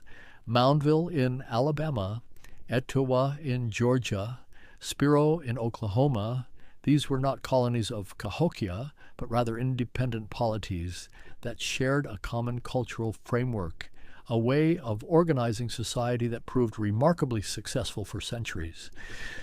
The people of these chiefdoms were farmers first and foremost. They cleared river bottomlands and planted corn in fields that stretched for miles. They understood crop rotation, the importance of letting land lie fallow, the relationship between the flooding of rivers and the renewal of soil fertility. They supplemented their diet with fish from the rivers, deer from the forests, wild plants gathered according to the seasons, nuts stored against the winter, berries dried in the summer sun. But they were also artists of exceptional skill, creating pottery with elaborate designs, incised and painted, representing serpents and birds and human figures, symbols whose meanings were embedded in stories and ceremonies, shell gorgets carved with intricate iconography, the weeping eye motif, the forked eye, images of falcons and woodpeckers, creatures that moved between earth and sky, between the human world and the realm of spirits. The southeastern ceremonial complex, sometimes called the Southern Cult, united these dispersed chiefdoms through shared symbols and beliefs, a religious system that emphasized warfare, sacrifice, the sun as a divine force, the importance of maintaining cosmic balance through ritual, copper plates hammered into shapes depicting warriors in elaborate regalia, dancers with wings, beings that were part human, part animal, part divine. Meanwhile, far to the southwest, the ancestral Puebloans were reaching their own cultural flowering at Chaco Canyon in New Mexico. Between the years 1000 and 1150, a remarkable complex emerged. Great houses built of precisely cut sandstone, multi-storied structures containing hundreds of rooms. The largest, Pueblo Bonito, rose at 4 or even 5 stories in places, its walls carefully aligned with solar and lunar events, windows positioned to catch the light at significant moments in the calendar. The construction of these great houses required incredible effort. Trees for roof beams were cut in distant mountains and carried for 50 miles or more, tens of thousands of timbers, each one shaped and placed with care. The stone walls were not simply piled rocks, but carefully coursed masonry. Some walls featured a core and veneer technique that created a distinctive pattern, practical and beautiful at once. Chaco served as a ceremonial center, not a city in the way Cahokia was a city, but rather a gathering place. People came from outlying communities along roads that stretched for miles across the desert, roads far wider than necessary for foot traffic, some nearly 30 feet across, running in almost perfectly straight lines, climbing stairs cut into cliff faces rather than taking easier routes around. These were not simply paths, but ceremonial ways, routes of pilgrimage and procession.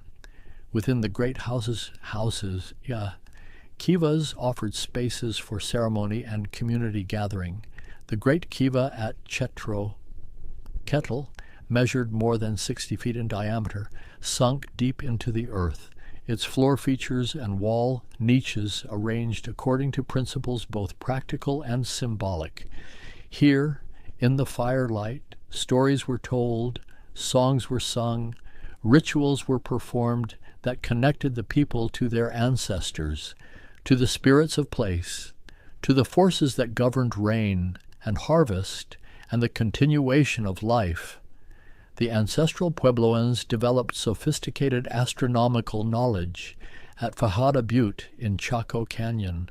3 stone slabs lean against the cliff face in such a way that, at the summer solstice, a dagger of light pierces through a spiral petroglyph carved into the rock, marking the longest day. At the winter solstice, 2 daggers of light bracket the spiral, and at the equinoxes, a different pattern emerges. This was not accident, but design, the careful observation of generations encoded in stone and shadow. Water management remained central to survival. The people built check dams and terraces throughout the canyon, creating gardens in every possible location, channeling runoff from the cliff faces, making use of every drop of moisture in a land where rain was precious and unreliable. They grew corn, adapted to short-growing seasons and drought, beans that fixed nitrogen in the soil, squash that shaded the ground and helped retain moisture. Trade connected Chaco to distant regions, macaw feathers from Mexico, copper bells, shells from the Gulf of California and the Pacific coast, cacao. Turquoise moved in the opposite direction, mined from deposits near Santa Fe and worked into beads and pendants and inlays, thousands upon thousands of pieces, some destined for local use, others traveling south into Mexico along trade routes that had existed for centuries. To the north and west, in the cliffs and canyons of what is now Colorado and Utah, the ancestral Puebloans built cliff dwellings of haunting beauty, Mesa Verde, Cañon de Chelly, Betatacan, structures tucked into natural alcoves in the cliff faces, protected from the elements, defensible if needed, but also positioned to catch the winter sun and stay cool in summer, the architecture responding to environment with elegant efficiency. Cliff Palace at Mesa Verde contained more than 150 rooms and 23 kivas, built sometime around the year 1200, its walls rising in tiers within the natural alcove, like an apartment complex fitted perfectly into the curve of stone. To reach these dwellings, the people climbed ladders, carved hand and foot, holds into the cliff faces, pathways that required knowledge and skill that kept the community safe and separate from the canyon floor far below. Life in these cliff dwellings followed the rhythms of season and ceremony. Women ground corn on matats, worn smooth by generations of use. Men hunted deer and rabbits in the surrounding forests. Children learned the stories that explained where the people came from, where they were going, how to live in balance with a world that could be harsh and unforgiving. Elders passed down knowledge of plant medicines, of weather signs, of the proper ways to conduct ceremonies, of kinship obligations and clan responsibilities. The people painted designs on their pottery, black on white, geometric patterns that varied from region to region, from generation to generation, allowing modern archaeologists to trace the movement of ideas, of people, of trade goods across the landscape. They wove baskets and sandals, cotton cloth on looms. They created turquoise and shell jewelry. They lived lives that were rich in meaning even when material resources were limited. And through all of this, whether in the great cities of the Mississippi Valley or the cliff dwellings of the Southwest, whether among the Hopewell Mound builders or the emerging cultures of the Great Plains, there ran a common thread, a way of understanding the world that saw everything as connected: the land, the sky, the animals, the plants, the living, the dead, the yet to be born, all part of a great web of relationship and responsibility. The Great Plains stretched across the heart of the continent like an ocean of grass, vast beyond imagining, rippling in waves under winds that blew unobstructed for hundreds of miles. And here, the peoples who made this landscape their home developed ways of life shaped entirely by the presence of one animal, the American bison, before the arrival of horses. Before the transformation that would come with European contact, the Plains peoples hunted bison on foot. Using knowledge passed down through countless generations, they understood the animal's behavior, their seasonal movements, the routes they took between summer and winter grazing grounds. This knowledge was survival, was sustenance, was the foundation of everything. The buffalo jump, or pishkun, represented one of the most sophisticated hunting techniques developed anywhere in the world. The people would guide a herd toward a cliff edge, using stone cairns and strategically placed scouts, gradually funneling the animals toward the precipice, and at the crucial moment, the herd would stampede, running over the edge, falling to their deaths or injury below, where waiting hunters would finish what the fall had begun. Head smashed in. Buffalo jump in present-day Alberta has been used for nearly 6,000 years. The bones at the base of the cliff piled meters deep, evidence of successful hunts stretching back into a past so distant it defies easy comprehension. Each hunt required precise coordination, knowledge of wind and weather, understanding of bison psychology, the ability to work together toward a common goal. Failure meant hunger. Success meant abundance, meat dried into pemmican that could sustain the people through harsh winters, hides for clothing and shelter, bones for tools, sinew for thread and bowstrings, horns for ladles and ceremonial objects. The peoples of the plains, the Blackfoot, the Crow, the Sioux, the Cheyenne, the Pawnee, the Comanche, and so many others, developed cultures of remarkable richness, despite or perhaps because of the challenging environment, summers of scorching heat, winters of bitter cold, storms that could appear with terrifying suddenness, blizzards that could disorient and kill, tornadoes that tore across the landscape, hail that could flatten crops and bruise skin. They lived in teepees, conical structures of hide stretched over wooden poles, designs that could be erected quickly, taken down just as fast, moved as the people followed game or sought better grazing for their dogs. Yes, dogs, the only domesticated animals available before horses arrived. Dogs that pulled travois, that helped with hunts, that warned of danger, that were companions and workers, and sometimes, in times of desperation, food.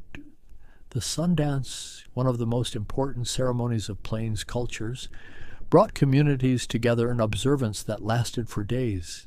Dancers sought visions through fasting and physical ordeal, piercing their skin and tethering themselves to a central pole, dancing until exhaustion or vision or both brought them to the edge of the ordinary world, allowing them to glimpse something beyond, to receive guidance, to sacrifice their comfort for the good of the people. In the eastern woodlands, the Haudenosaunee Confederacy, the League of Peace and Power, united 5 nations, the Mohawk, the Oneida, the Onondaga, the Cayuga, and the Seneca, into a political alliance of such sophistication that it would later inspire observers from Europe and influence the thinking of those who would eventually draft the Constitution of the United States. The Confederacy formed sometime before European contact. the exact date lost to time, but the story preserved in oral tradition.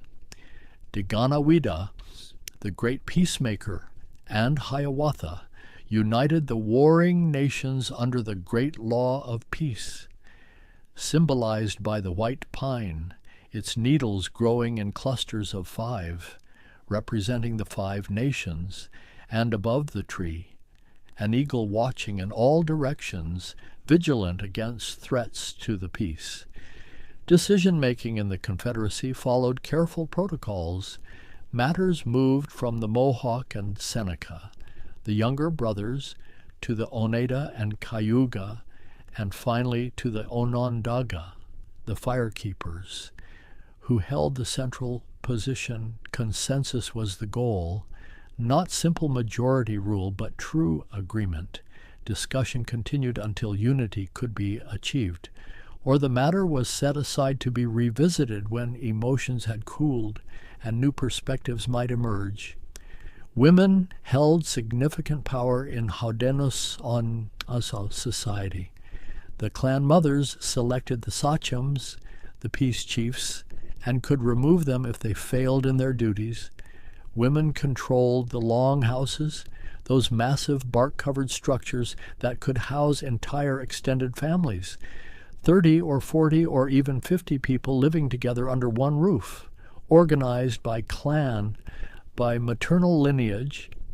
Property and status passed through the female line. Children belonged to their mother's clan, not their father's.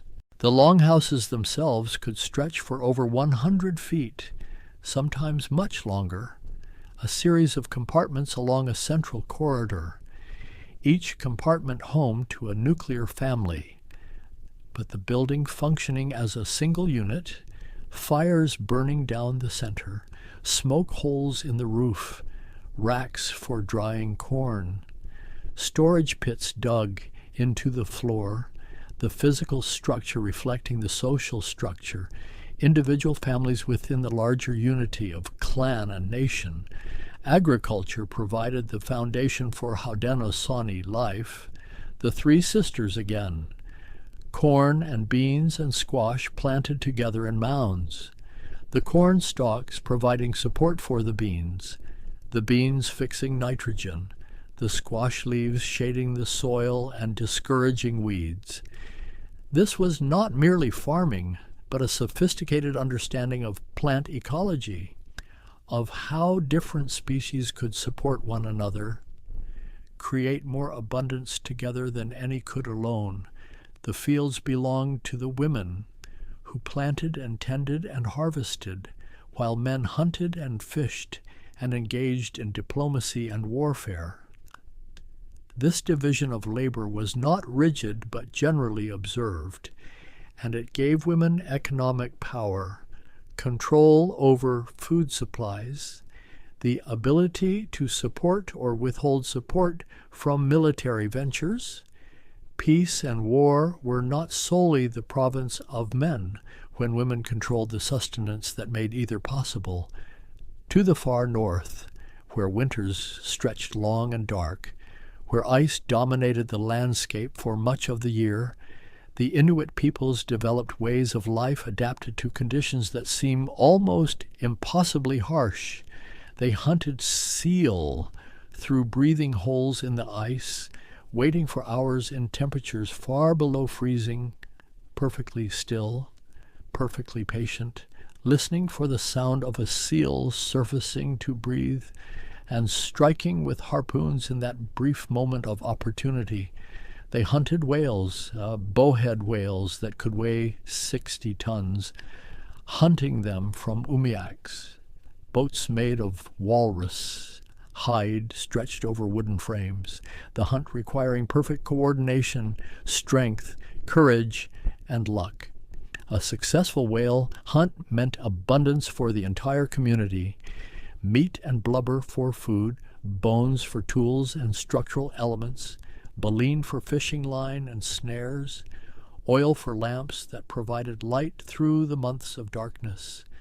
The Inuit built snow houses, igloos, cutting blocks of packed snow and arranging them in a rising spiral, creating a dome that could withstand fierce winds, that trapped heat efficiently, that could be constructed in a few hours when traveling across the winter landscape. These were not crude shelters, but engineered structures that made survival possible in one of the most extreme environments humans have ever inhabited. They also built sod houses for more permanent settlements, using whale bones for roof supports, covering the frame with layers of sod that provided insulation against cold and wind. These houses were partially underground, entered through a long tunnel that kept the wind from blowing directly into the living space. Inside, families gathered around oil lamps, telling stories through the long dark, carving ivory and bone, sewing warm clothing from caribou hide and seal skin, maintaining the knowledge and skills that allowed them to thrive where others would perish. Along the northwest coast, from what is now Alaska down through British Columbia and into Washington and Oregon, the peoples there developed cultures of stunning artistic achievement, supported by the incredible abundance of salmon and other marine resources. The forest provided massive cedar trees that could be split and carved and shaped into houses, into canoes, into totem poles that stood as family histories and declarations of status. The potlatch ceremony, central to Northwest Coast cultures, involved the giving away of vast quantities of goods, blankets, food, carved objects, copper shields, the host demonstrating a wealth not by hoarding but by generosity, by the ability to give more than others could give. These were not simply parties but complex social events that validated claims to hereditary rights, that resolved disputes, that redistributed resources from the wealthy to the entire community. Totem poles rose before the great plank houses, each figure telling part of a story, a lineage, a claim to connection with supernatural beings. The carving of these poles required skill passed from master to apprentice over years of training. The raising of a pole was ceremony and celebration, the pole itself a declaration visible to all, permanent, public, embodying in cedar the stories that words alone could not fully capture. And yet, by the 13th and 14th centuries, changes were rippling across the continent. Cahokia, the great metropolis of the Mississippi, was declining, perhaps because the population had grown too large for the surrounding land to support, perhaps because climate change brought drought and instability, perhaps because political power became too centralized, too distant from the people. The reasons remain debated, but the result was clear. The city emptied, people dispersed, returned to smaller communities. The mounds remained, but the great urban experiment ended. In the Southwest, similar abandonments occurred. Chaco Canyon was largely empty by the year 1200. Mesa Verde by 1300, the cliff dwellings so carefully built, so perfectly positioned, left behind. The people moved, some to the Rio Grande Valley, some to what is now Arizona. They did not vanish, but rather relocated, adapted, continued in new places the traditions developed in the old. These movements, these changes, were part of a larger pattern that had always characterized indigenous life in North America: adaptation, flexibility, the ability to change when change was necessary. These were not static societies frozen in time, but living cultures that responded to shifting conditions, that made choices, that succeeded and sometimes failed and tried again.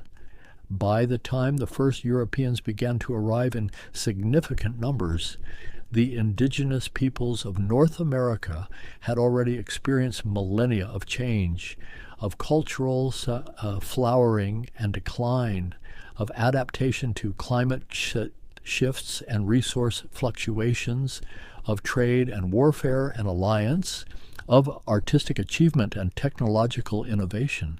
They were not living fossils from some distant past, but the inheritors of deep traditions, sophisticated cultures, complex understandings of their world.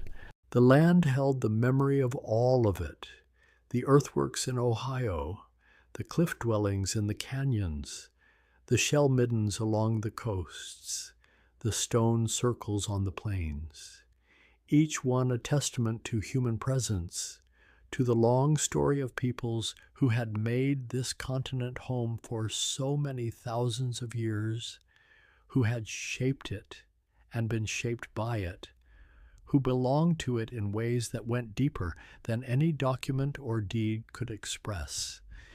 And in that belonging, in that deep-rootedness, there lived an understanding that the modern world has largely forgotten, the understanding that humans are not separate from nature, not masters standing above and apart, but participants, relatives, members of a community that includes the four-legged and the winged, the plants and the stones, the rivers and the rain. The languages of indigenous peoples carried this understanding in their very structure. In Lakota, the word for relatives, Mitakuye Oyasin, means all my relations, Balta, and it refers not just to human kin, but to everything, the entire web of life. When spoken in ceremony, it acknowledges connection, responsibility, the truth that what affects one affects all, that there can be no separation between the well-being of the people and the well-being of the land. This was not sentiment but practical wisdom, tested and refined over thousands of years. The peoples who survived, who thrived, were those who understood the limits of their environment, who did not take more than could be replenished, who watched the animal populations and adjusted their hunting accordingly, who allowed fields to rest, who moved when staying would deplete the resources beyond recovery. The seasonal round followed by many tribes embodied this wisdom, moving to different locations throughout the year, fishing when the salmon ran, gathering berries when they ripened, hunting in seasons of plenty, each movement allowing the land to recover, preventing the kind of concentrated impact that comes from permanent settlement. This was not wandering aimlessly, but rather a carefully orchestrated relationship with place, intimate knowledge of dozens or even hundreds of square miles, knowing where each plant grew, when each animal would appear, reading the land like a text written in stone and soil and living things. Ceremony wove through everything, marking the transitions, the first salmon, the first corn, the harvest, the hunt, ceremonies of gratitude, of request, of renewal. These were not optional extras, decorative elements added to the serious business of survival. They were the serious business, the means by which the people maintained their relationship with the powers that sustained life, with the salmon spirits who gave themselves to the people, with the corn mother who taught the art of cultivation, with the buffalo who provided everything needed for life on the plains. The oral traditions carried more than stories. They were libraries, encyclopedias, legal codes, histories, maps, all encoded in narrative and song and ceremony, a method of preserving and transmitting knowledge that did not require writing, that was in many ways more durable than written records, because it lived in people, in the practice of telling and retelling, each generation receiving the knowledge and passing it forward, altered, perhaps in small ways, adapted to new circumstances but maintaining the essential core. These traditions explained origins, where the people came from, how the world came to be. Some tribes emerged from beneath the earth, climbing up from lower worlds into this one.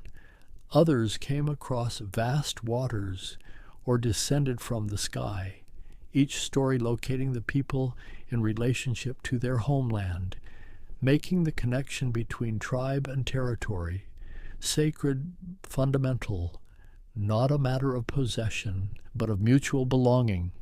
The stories also carried practical information, encoded in metaphor and narrative, stories about the consequences of greed, of disrespecting the natural world, of failing to share, of breaking reciprocal relationships.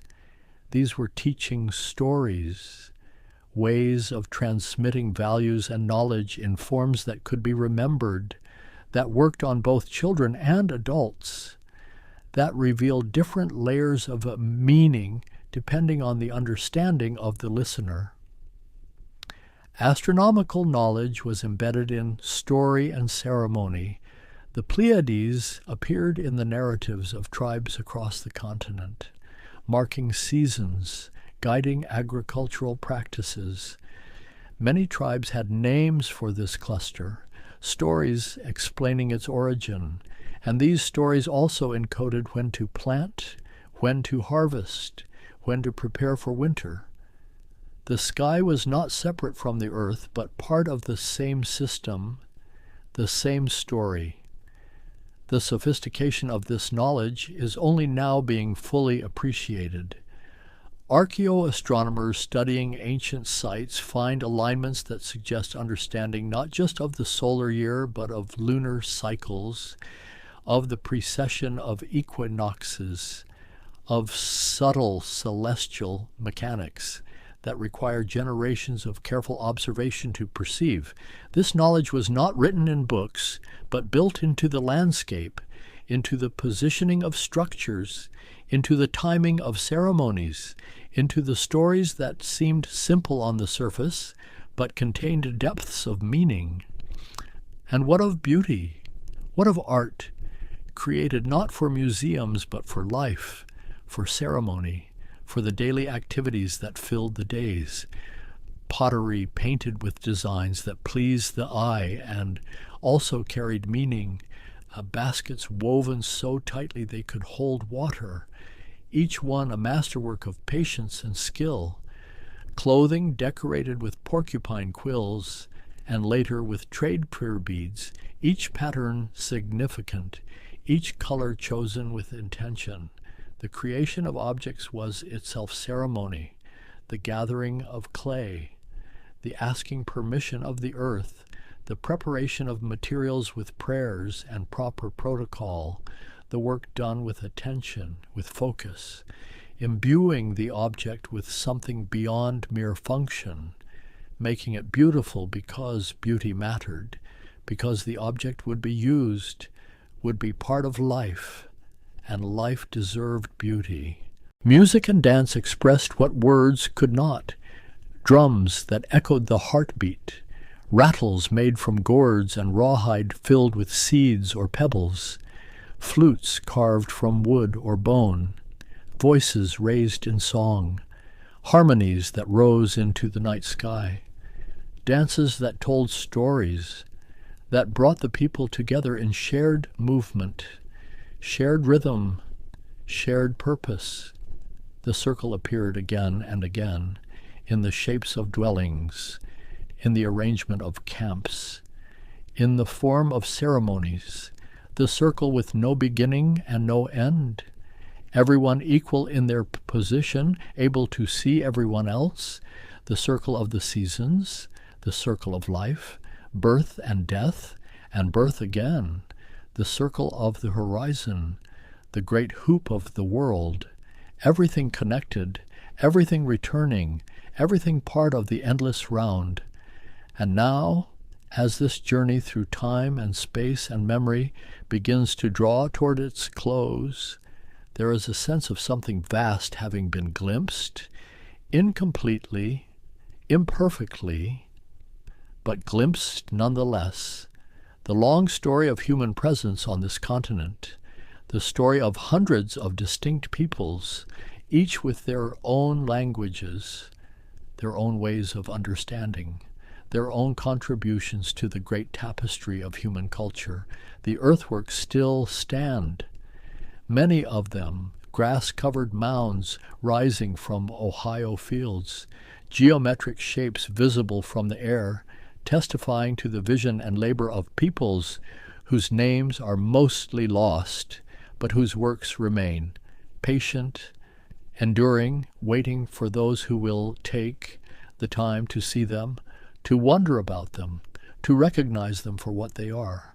Monuments as significant as any produced by any civilization anywhere.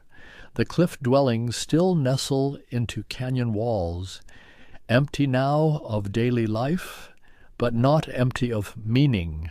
Their careful construction, their positioning, their very existence speaks of human ingenuity, of adaptation, of the drive to create home, even in difficult places, to build those communities, to endure. The stories continue, passed down through the descendants of those ancient peoples, tribes that survived despite everything, despite disease and displacement and deliberate destruction, that maintained their languages against enormous pressure, that kept their ceremonies alive, that continued the traditions, adapted them when necessary, but kept the essential core intact. This is not a story that ended, but rather one that continues. The indigenous peoples of North America are not relics of the past, not exhibits in a museum, but living cultures. Contemporary peoples who carry forward traditions that stretch back thousands of years, while also fully inhabiting the present, navigating between worlds, maintaining connection to ancestral knowledge, while engaging with modern reality. The land remembers, even when human memory fails. The land holds the traces, the patterns in the soil where ancient fields once lay, the trade routes that became trails that became roads, the place names that carry forward indigenous words, sometimes barely recognizable, sometimes perfectly preserved. The land itself a text written over millennia, layered, complex, waiting to be read by those who know how to look. There is something profound in recognizing the depth of history on this continent, in understanding that the story of North America does not begin a few hundred years ago, but stretches back into a past measured in millennia, that the peoples who were here developed civilizations, created art and architecture, governed themselves with sophistication, engaged in trade and diplomacy and warfare, experienced the full range of human endeavor and achievement. In the quiet moments, when the modern world pulls back, when the constant noise recedes, it becomes possible to sense the presence of all those who came before, all those generations who walked this land, who knew its moods and seasons, who learned its secrets and passed them forward, who created beauty and meaning, who loved and grieved and hoped, who were fully, completely human in all the ways humans have always been. The wind still moves through the canyons, across the plains, through the forests, the same wind that has always moved, carrying with it, perhaps, the echo voices of songs, of stories told in languages that sound strange to modern ears, but speak of truths that remain constant, the importance of living in balance, of maintaining relationships, of thinking 7 generations ahead, of remembering that we are all related, all connected, all part of something larger than ourselves. And in that recognition, in that quiet acknowledgement of the long story, the deep history, there is a kind of peace, a settling, a sense of being connected to something that extends backward into the distant past and forward into an equally distant future, the great chain of human experience, of culture and tradition, of wisdom gained and passed forward, of the endless work of making meaning in a complex and often difficult world. The stars wheel overhead, the same stars that guided ancient travelers, that marked the seasons for farmers and hunters, that witnessed the rise and fall of cities, the movement of peoples, the slow accumulation of knowledge and tradition. They shine still, constant in their motion, patient in their witness, watching over a land that holds so many stories, so many layers of human presence, so much history, so much meaning.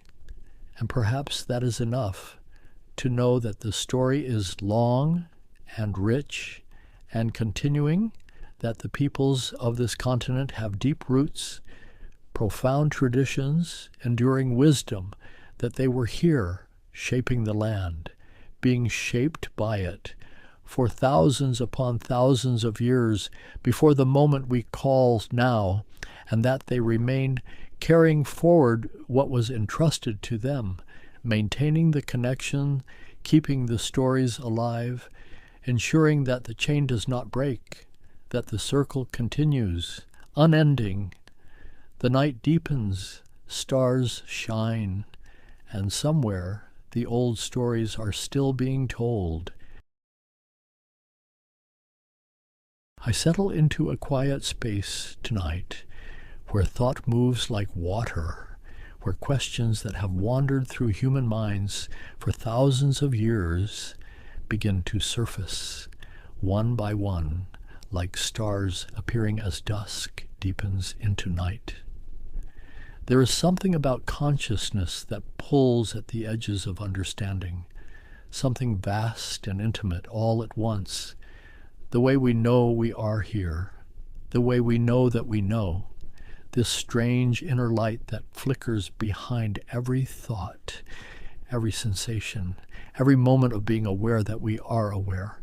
Tonight, I find myself drawn toward these questions, not to answer them with finality, but to walk among them, to let them unfold slowly, like watching fog lift from a valley floor. The word itself feels ancient. Consciousness, from the Latin consciere, to know together, to share knowledge, as if awareness were always meant to be something witnessed, something held in common, even when it feels most private, most singular, most impossibly our own. Philosophers have sat with this mystery for millennia, turning it over in their minds like a stone worn smooth by centuries of touch. Scientists have approached it from every angle, building instruments, designing experiments, searching for the moment when matter becomes mind, when electricity becomes experience, when the universe looks back at itself through human eyes. And yet, after all these years, after all these brilliant minds, the question remains, soft and persistent, like the sound of distant water. What is it? This thing we call consciousness, this inner theater where the world appears, where colors bloom and sounds echo, and memories drift like leaves on a slow current. Is it something the brain produces, the way a heart produces a pulse? Or is it something older, deeper, woven into the fabric of reality itself? I imagine standing at the edge of a forest at twilight, that hour when the world seems to pause between states, neither day nor night, but something in between.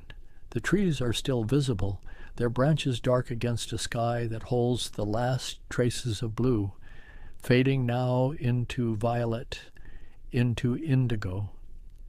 This is where the inquiry begins, in this liminal space, where certainty gives way to wonder, where the familiar becomes strange again, the way consciousness itself is both the most obvious thing we know and the most mysterious. Every moment of our lives, we are immersed in it. This constant stream of experience, thoughts arising and dissolving, sensations appearing, emotions moving through like weather systems, and yet we cannot step outside it, cannot examine it from the outside, because the very tool we would use to examine it is consciousness itself. It's like trying to see your own eyes without a mirror, or like a river trying to hold itself in its own current. The great thinkers who have wrestled with this puzzle, they come from every tradition, every culture, every century. Some approached it through meditation, sitting in silence until the nature of mind revealed itself. Others approached it through reason, building elaborate arguments like cathedral architecture. Still others through science, peering into the brain's intricate folds, watching neurons fire in patterns of light on screens, and what they found, or what they proposed, or what they glimpsed, these theories and ideas, they form a kind of constellation, each one a point of light in the darkness, together mapping out the shape of something we still cannot fully see.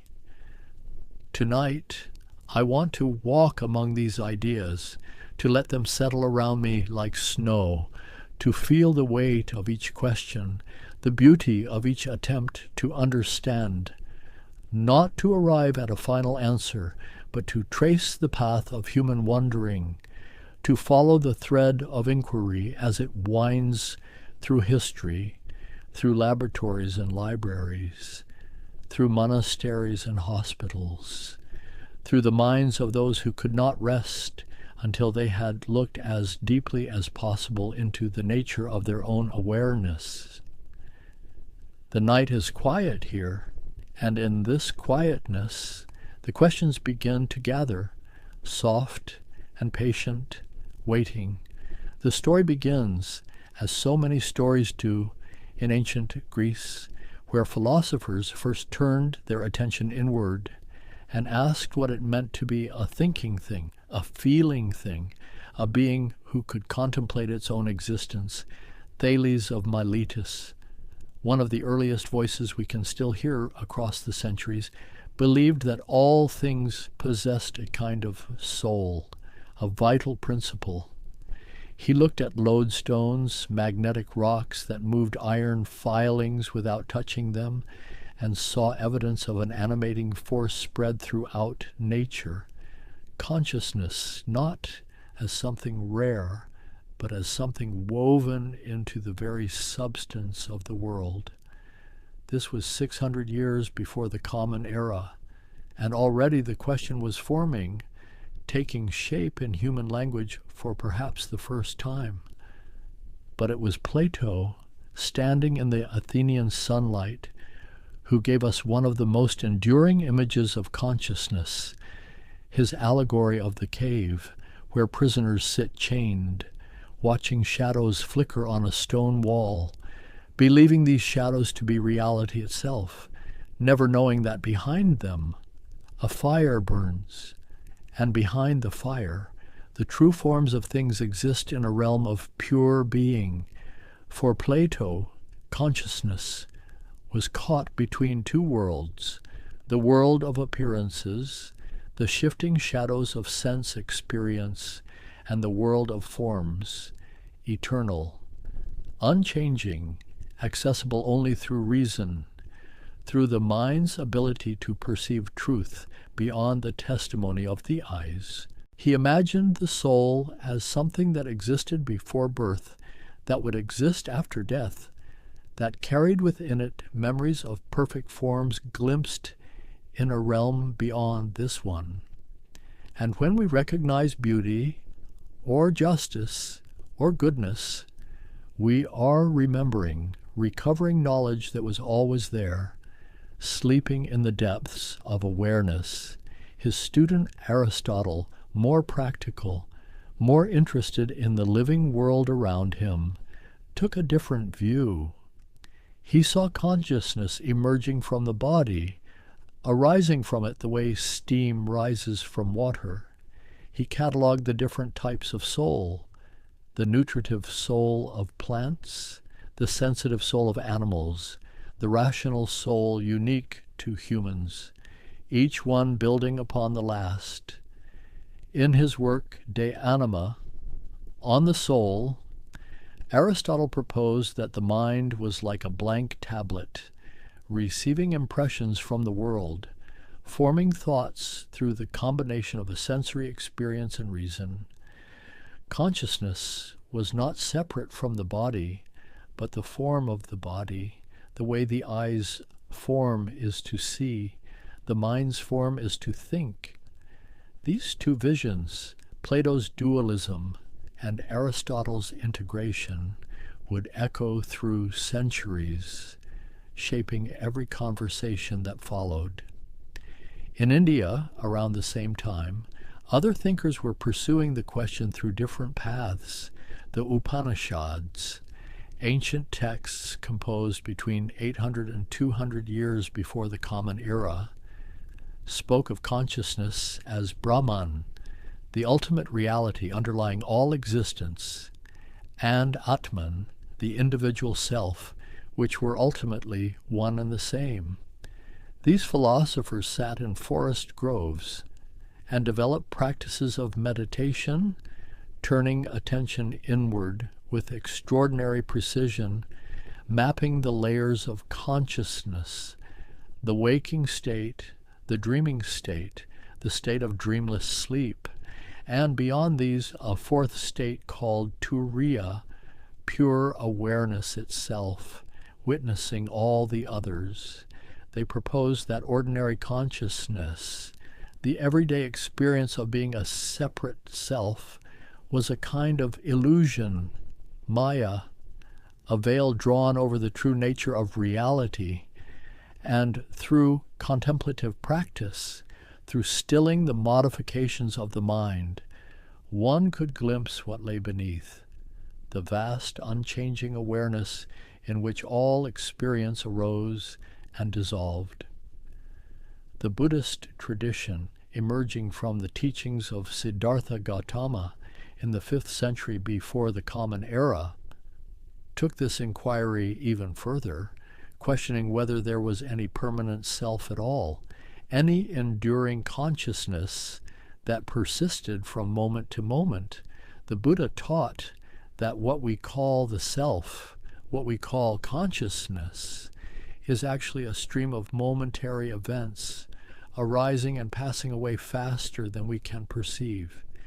Each moment of awareness depended on causes and conditions, empty of any inherent existence, like a flame passed from candle to candle, appearing continuous, but actually a series of distinct ignitions.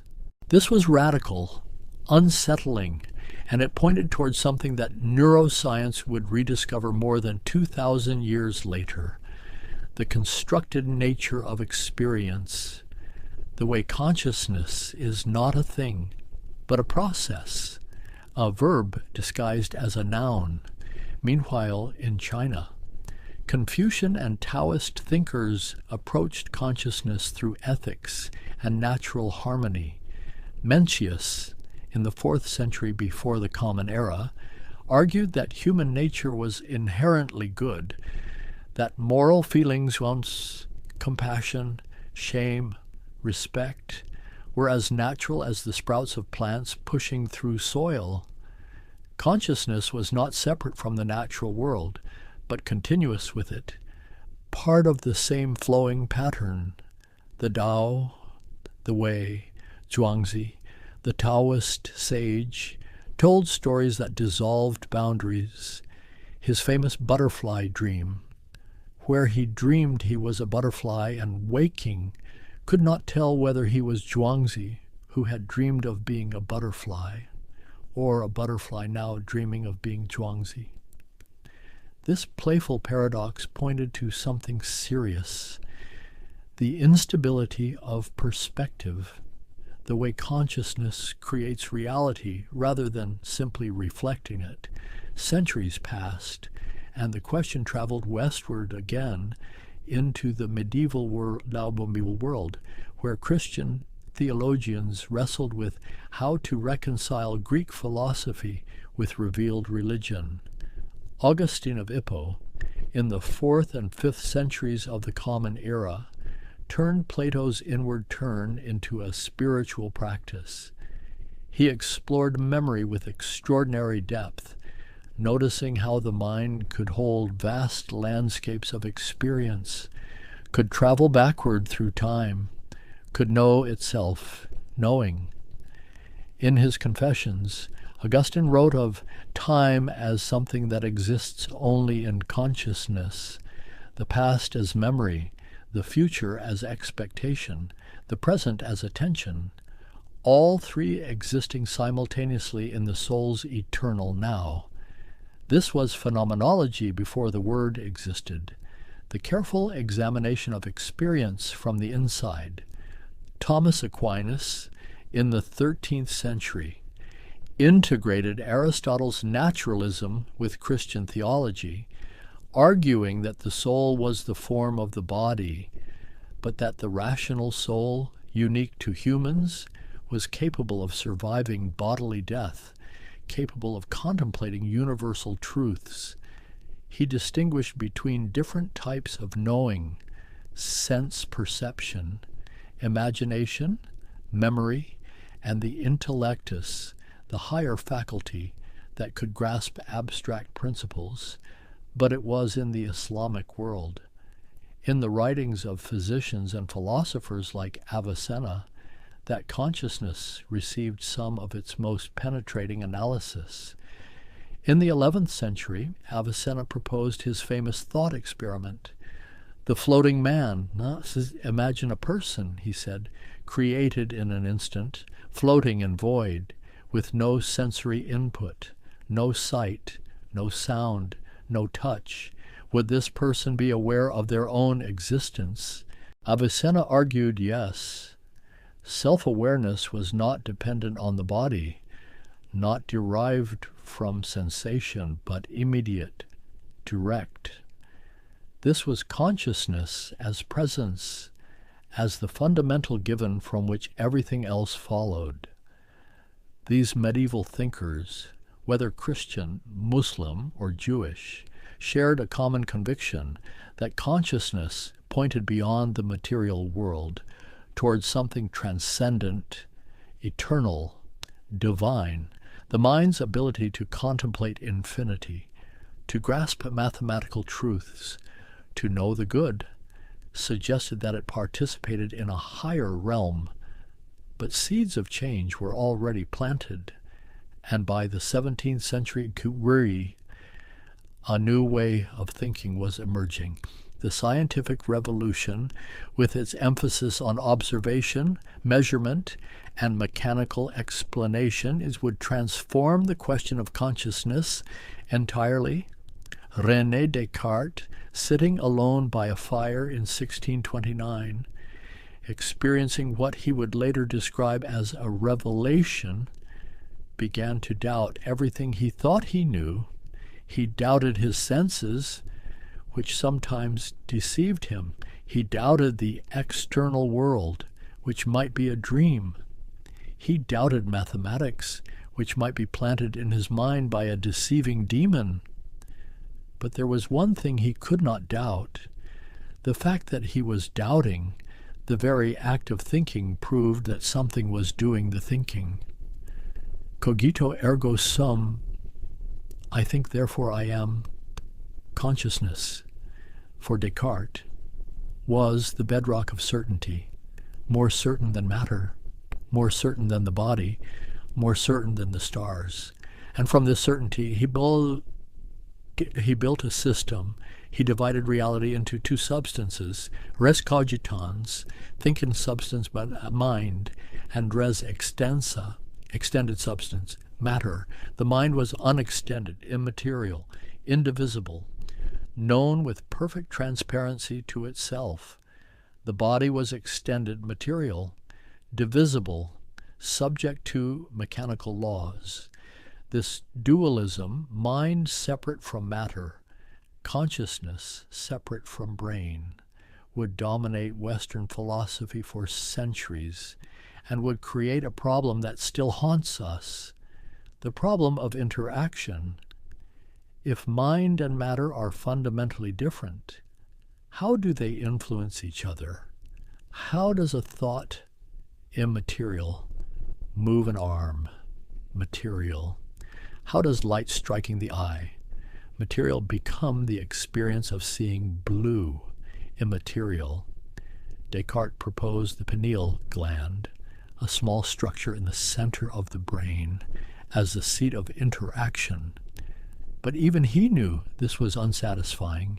It didn't solve the problem, only relocated it. His contemporary, Benedict de Spinoza, rejected dualism entirely and proposed instead that mind and matter were two aspects of a single substance, God or nature, viewed from different perspectives.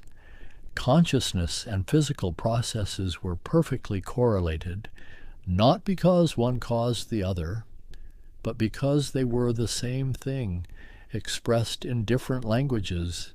This was a vision of extraordinary unity, anticipating later ideas about neutral monism and dual aspect theories.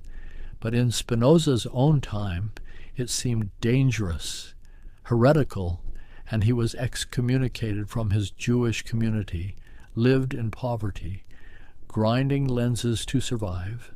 His work published anonymously or after his death.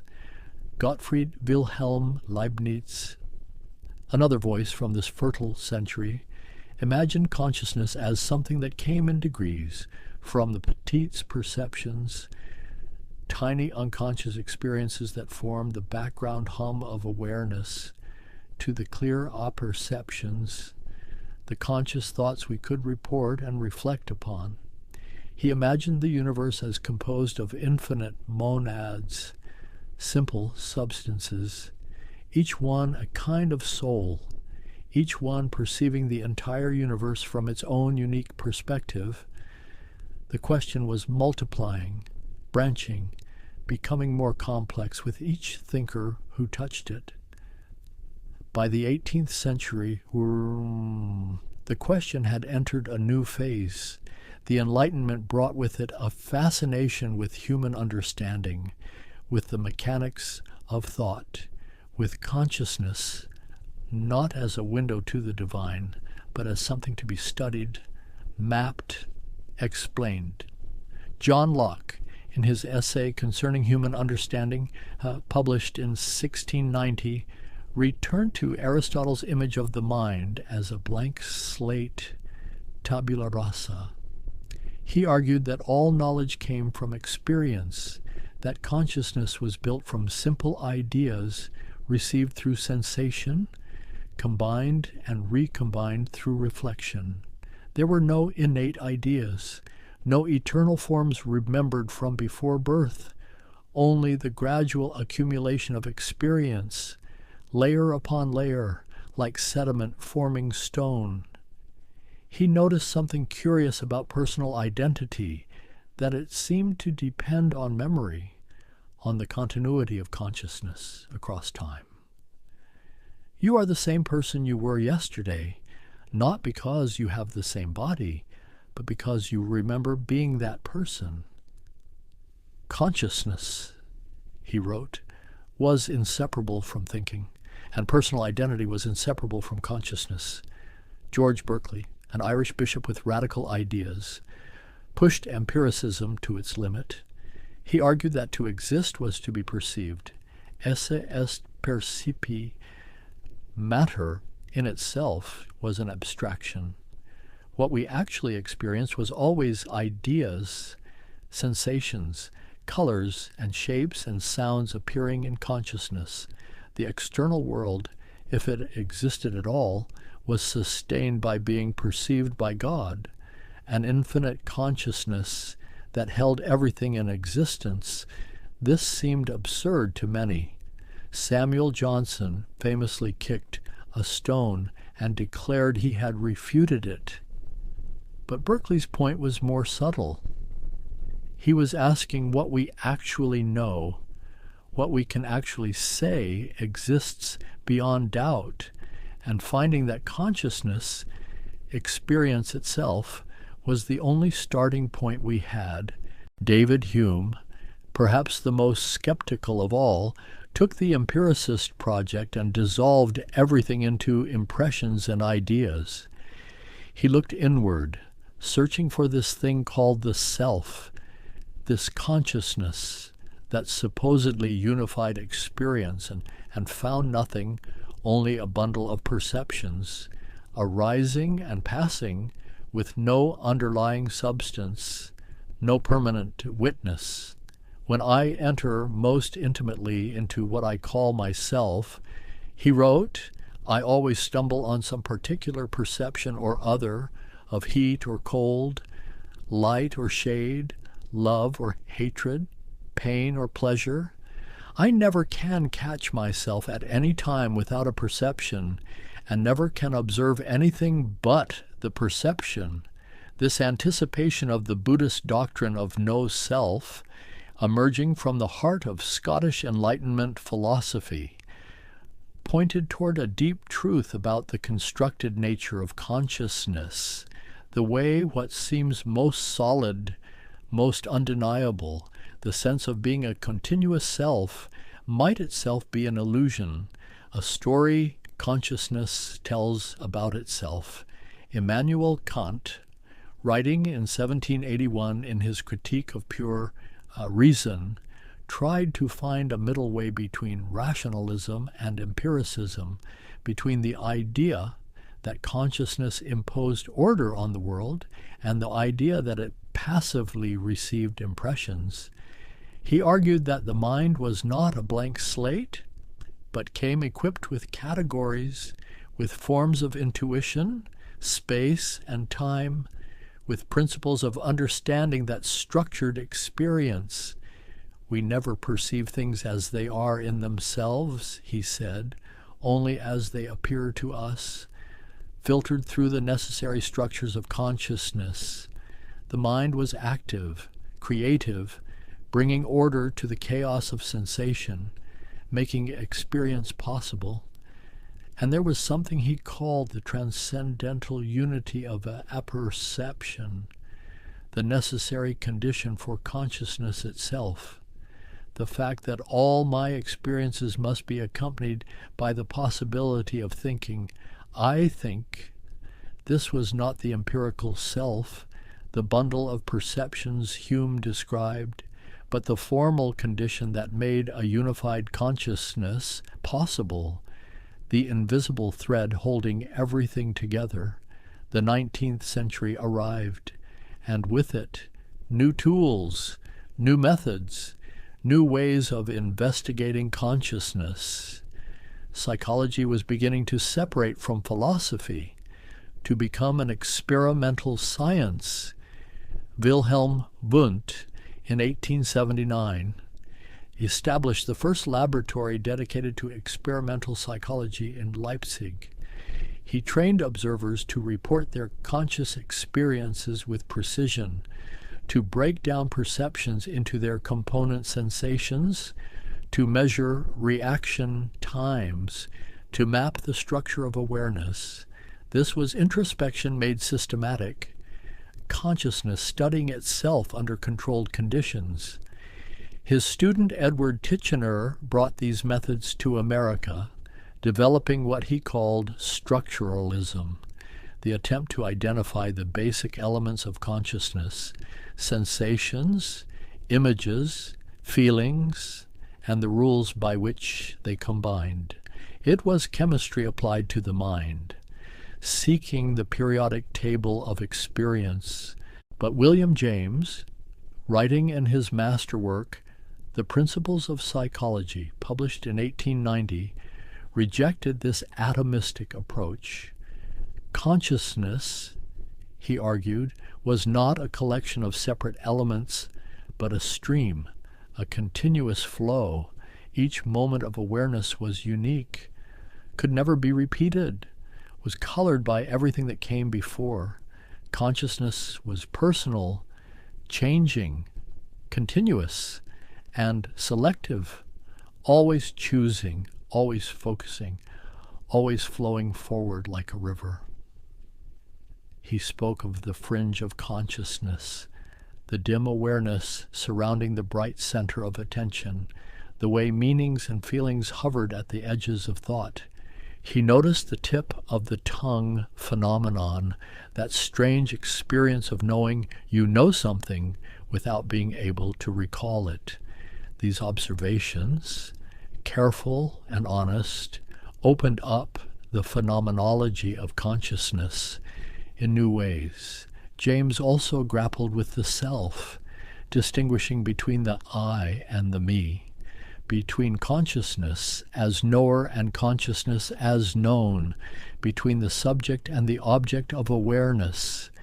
And he could not resolve it, could not say which was primary, only that both seemed necessary, that consciousness required this strange doubling, this capacity to be both witness and witnessed. In Vienna, at the same time, Sigmund Freud was developing a very different picture of consciousness. For Freud, what we were aware of was only the surface, the tip of an iceberg. Beneath consciousness lay the preconscious thoughts and memories that could be brought to awareness, and beneath that, the unconscious, a vast realm of repressed desires, forgotten traumas, primitive drives that shaped behavior without ever entering awareness. Consciousness, in this view, was not the master of the house, but a spokesperson, rationalizing decisions made elsewhere, defending against truths too painful to acknowledge. The ego, the conscious self, was caught between the demands of the id, the superego, and reality itself, always negotiating, always compromising. This was deeply unsettling. It suggested that consciousness was not transparent to itself, that we could be mistaken about our own motivations, that the inner light was actually full of shadows. Freud's talking cure, psychoanalysis, was an attempt to bring the unconscious into consciousness, to make the hidden visible through free association, through dream interpretation, through the analysis of slips and symptoms. While Freud was exploring the depths, other researchers were mapping the brain.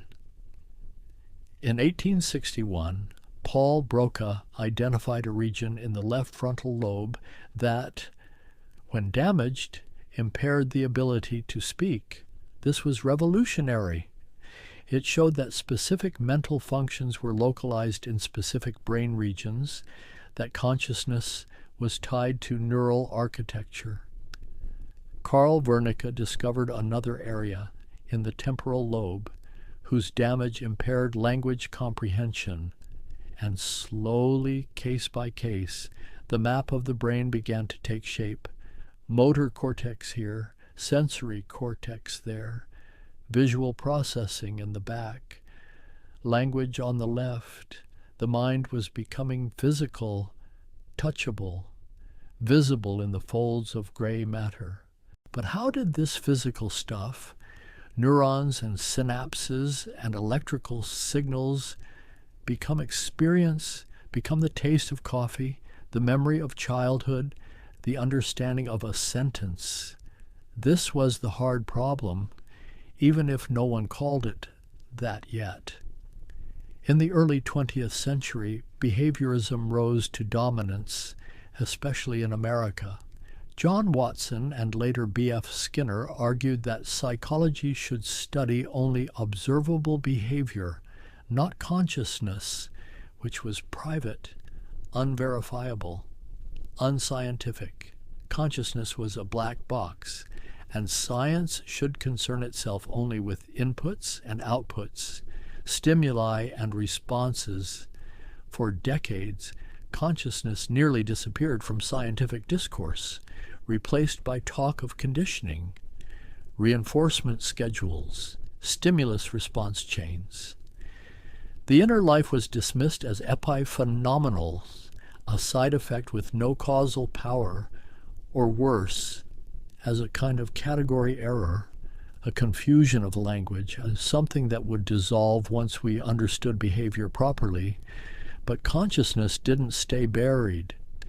In philosophy, phenomenology was developing a rigorous method for studying experience from the inside. Edmund Husserl, working in Germany in the early 1900s, argued that we needed to bracket our assumptions about the external world to attend purely to phenomena, to things as they appeared in consciousness. He described the intentional structure of consciousness, the fact that consciousness was always consciousness of something, always directed, always about. Even imagination, memory, emotion were intentional, pointed towards objects, real or imagined, present or absent. His student Martin Heidegger shifted the focus from consciousness to existence, to Dasein, being there, the human way of being in the world. For Heidegger, we were not primarily detached observers, but beings thrown into a world, already engaged, already caring, already immersed in projects and meanings. Consciousness was not a thing inside the head, but a way of being related to everything around us. Maurice Merleau-Ponty, in mid-century France, brought the body back into phenomenology. He argued that consciousness was embodied. That perception was not the passive reception of sense data, but an active engagement with the world through a living body.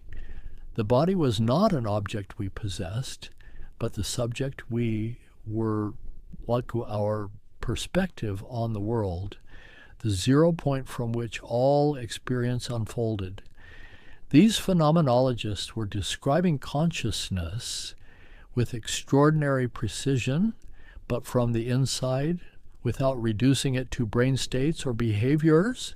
They were taking seriously the lived experience, the qualitative feel of awareness, the texture of being. And then, in the middle of the 20th century, everything changed again. The computer was invented, and suddenly there was a new metaphor, a new way of thinking about mind. The mind, some began to suggest, might be like software running on the hardware of the brain, information processing, computation, algorithms transforming inputs into outputs. This was the cognitive revolution, and it brought consciousness back into scientific respectability, though in a very different form. Alan Turing, in 1950, proposed his famous test. If a machine could respond to questions in a way indistinguishable from a human, would we say it was conscious? He didn't answer the question, only suggested that perhaps the question itself was misguided, that consciousness might not be some special substance, but something that emerged from the right kind of information processing. The brain, neuroscientists began to discover, was far more complex than anyone had imagined. 100 billion neurons, each connected to thousands of others, forming networks of staggering intricacy. Each neuron firing or not firing based on inputs from its neighbors, patterns of activity cascading through the network, creating representations, memories, decisions. In the 1960s and 70s, researchers began mapping visual processing. David Hubel and Torsten Wiesel discovered cells in the visual cortex that responded to specific features, edges at particular angles, movement in particular directions.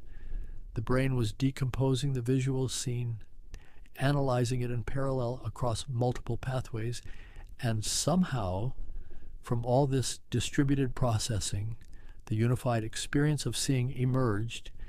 But how? That remained mysterious.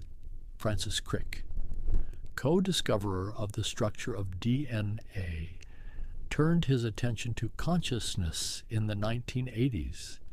Along with Christoph Koch, he proposed that consciousness might be associated with specific neural mechanisms, perhaps synchronized firing at 40 hertz, perhaps activity in specific brain regions like the thalamus or the claustrum. They argued that consciousness was a scientific problem, not a philosophical one, and that it could be solved by finding the neural correlates of consciousness, the minimal set of brain events sufficient for a particular conscious experience. This was the beginning of a new era, an explosion of research into consciousness using brain imaging, electroencephalography, recordings from individual neurons. The tools were finally catching up to the question. Thomas Nagel, in a famous paper from 1974, asked what it was like to be a bat. Bats navigate by echolocation, perceiving the world through reflected sound waves. We can describe the mechanism, can explain the physics and the neuroscience, but we cannot know what it feels like from the inside. The qualitative character of bat experience, this what it is like, this subjective feel, Nagel called phenomenal consciousness, and he argued it could not be reduced to physical descriptions, no matter how complete. This was the explanatory gap, the gap between third-person objective descriptions of brain processes and first-person subjective experiences, between neural firing patterns and the redness of red, the painfulness of pain, the ineffable whatness of experience. David Chalmers, in 1995, crystallized this into the hard problem of consciousness. There were easy problems, he said, problems that were difficult, but tractable. How does the brain integrate information? How does it control behavior? How does attention work? These could be solved by standard neuroscience methods, but the hard problem was different. Why is there something it is like to be conscious at all? Why doesn't all this information processing happen in the dark? Why is there an inner light, an experiential dimension? This seemed to resist explanation in physical terms. Some philosophers embraced property dualism, the idea that consciousness was a fundamental property of nature, like mass or charge, not reducible to anything more basic. When matter is organized in the right way, in brains or perhaps in other complex systems, consciousness emerges as a basic fact. Others proposed panpsychism, the ancient idea that consciousness, in some primitive form, might be everywhere, that even electrons might have some tiny degree of experience, and that complex consciousness like ours emerged from the combination of simpler forms. This sounded mystical, but some argued it was more parsimonious than saying consciousness suddenly appeared when matter reached a certain complexity. Daniel Dennett, taking the opposite approach, argued that the hard problem was an illusion, that consciousness was not what it seemed to be from the inside, that there was no privileged central theater where experience happened, no Cartesian theater, but rather multiple parallel processes creating the appearance of unity.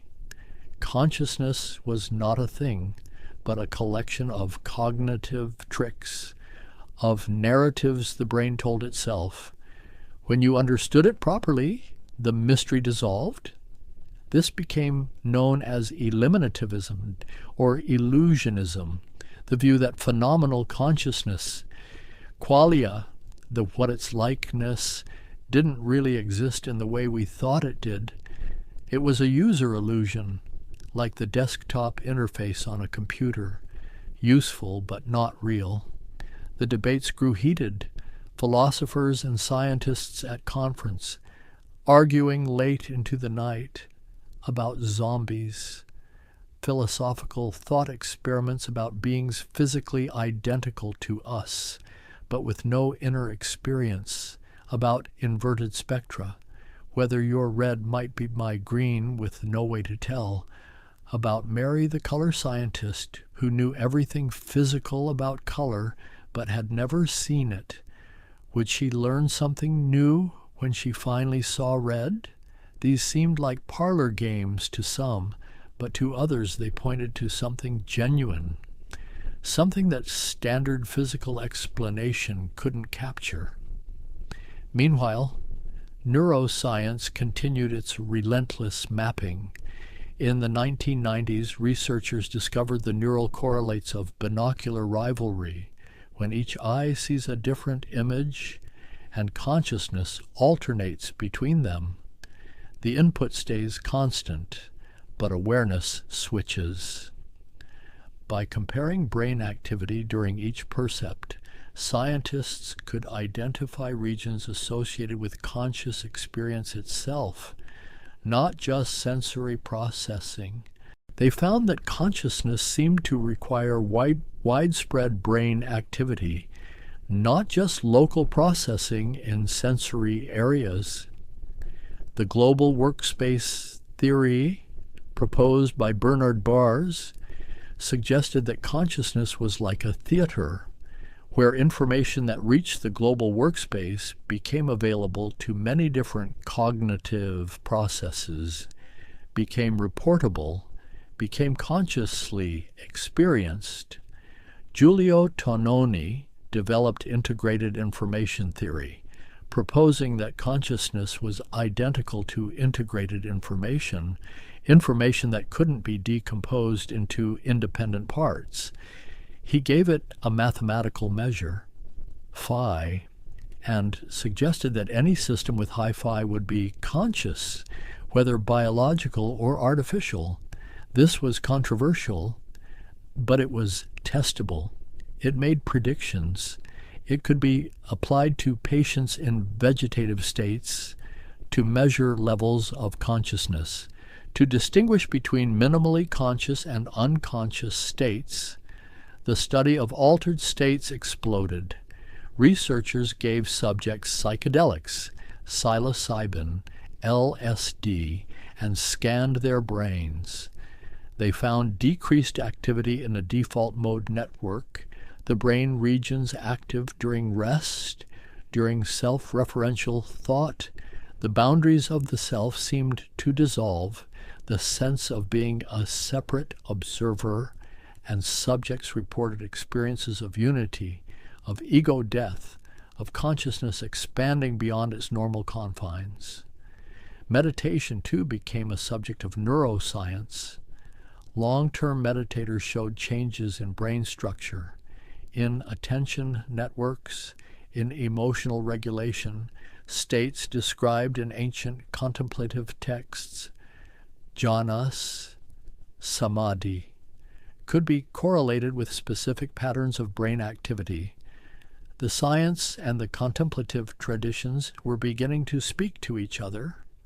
Anil Seth proposed that consciousness was controlled hallucination, that the brain was constantly generating predictions about the world and updating them based on sensory input. What we experience was not the world itself, but the brain's best guess about what's out there. Perception was prediction, and consciousness was the brain's model of itself and its environment. This predictive processing framework could explain many puzzles. Why ambiguous figures flip, why expectations shape perception, why attention is selective. The brain was not passively receiving the world, but actively constructing it moment by moment. And then, in the 21st century, artificial intelligence began to advance at unprecedented speed. Neural networks with millions or billions of parameters, learning to recognize images, translate languages, play games at superhuman levels, large language models that could engage in conversation, answer questions, generate text that seemed thoughtful, creative, aware. The question became urgent again, in a new form. Could these systems be conscious? They processed information, integrated it across many layers, produced sophisticated outputs, but was there something it was like to be GPT-3 or GPT-4? Was there an inner experience, or just computation in the dark? Some argued that without the right architecture, without the biological substrate, without embodiment, there could be no consciousness. Others said consciousness was substrate independent, that if the information processing was sufficiently complex and integrated, consciousness would emerge, whether in carbon or silicon. The tests we had asking about subjective experience required language, required the ability to report, but maybe that was circular. Maybe consciousness could exist without report. Maybe some systems were conscious but couldn't tell us. Philosophers proposed new frameworks, illusionist functionalism, higher order theories where consciousness required awareness of awareness, global workspace theories where consciousness was widespread access, local recurrency theories where it was reverberant processing in sensory cortex.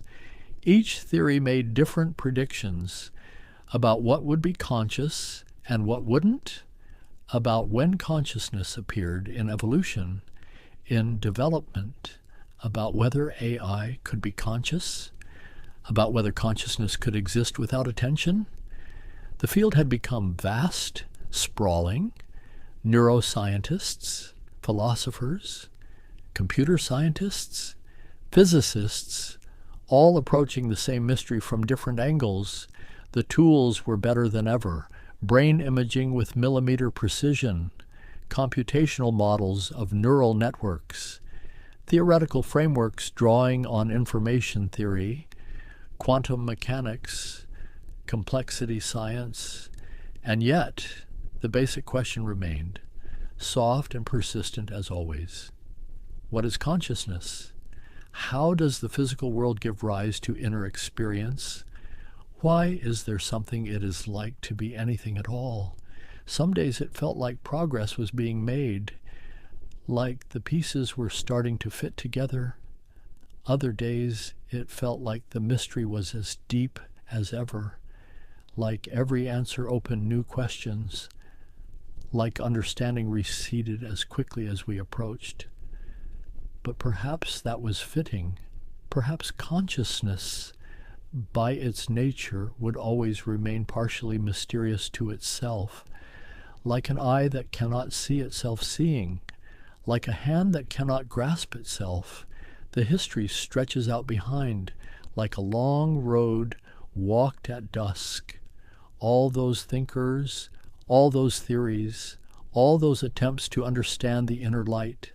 And now, having walked through centuries, through laboratories and monasteries, through arguments and experiments, through all these brilliant attempts to understand, I find myself drawn deeper still, not into history, but into the questions themselves, the ones that pulse beneath all the theories.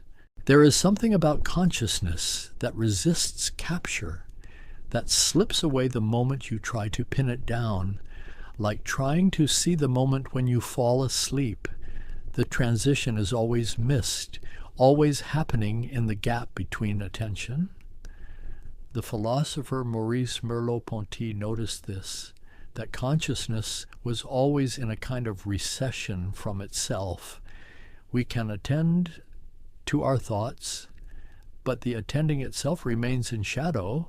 We can observe our observing, but something is always doing the observing, receding backward infinitely, like standing between two mirrors.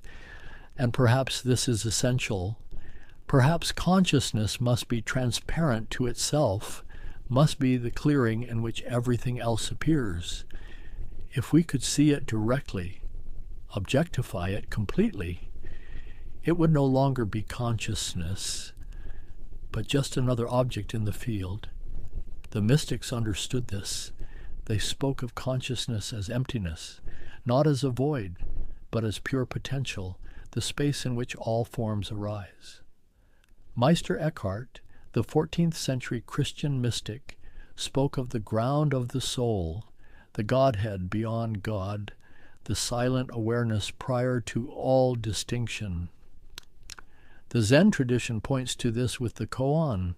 What is your original face before your parents were born? The question is unanswerable by thought, because thought itself appears within consciousness.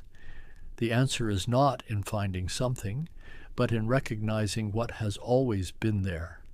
The witnessing presence that was never born and will never die. This is not science, but it maps onto something science keeps discovering, that consciousness seems to be fundamental, irreducible, present at the base of all experience. The neuroscientist Christoph Koch, after decades of research, found himself drawn toward panpsychism, the idea that consciousness might be intrinsic to matter itself, not because neurons have souls, but because experience might be woven into the fabric of reality at every level. Physics, too, has encountered strange facts. The observer effect in quantum mechanics, where the act of measurement seems to collapse the wave function to bring potentiality into actuality. John Wheeler, the physicist, proposed the participatory universe, where consciousness was not a late arrival, but essential to the cosmos from the beginning, observing itself into existence. This is speculative, controversial, but it points to how deeply consciousness is entangled with reality, how observation and existence seem inseparable, how the universe seems to require witnesses, and then there is time.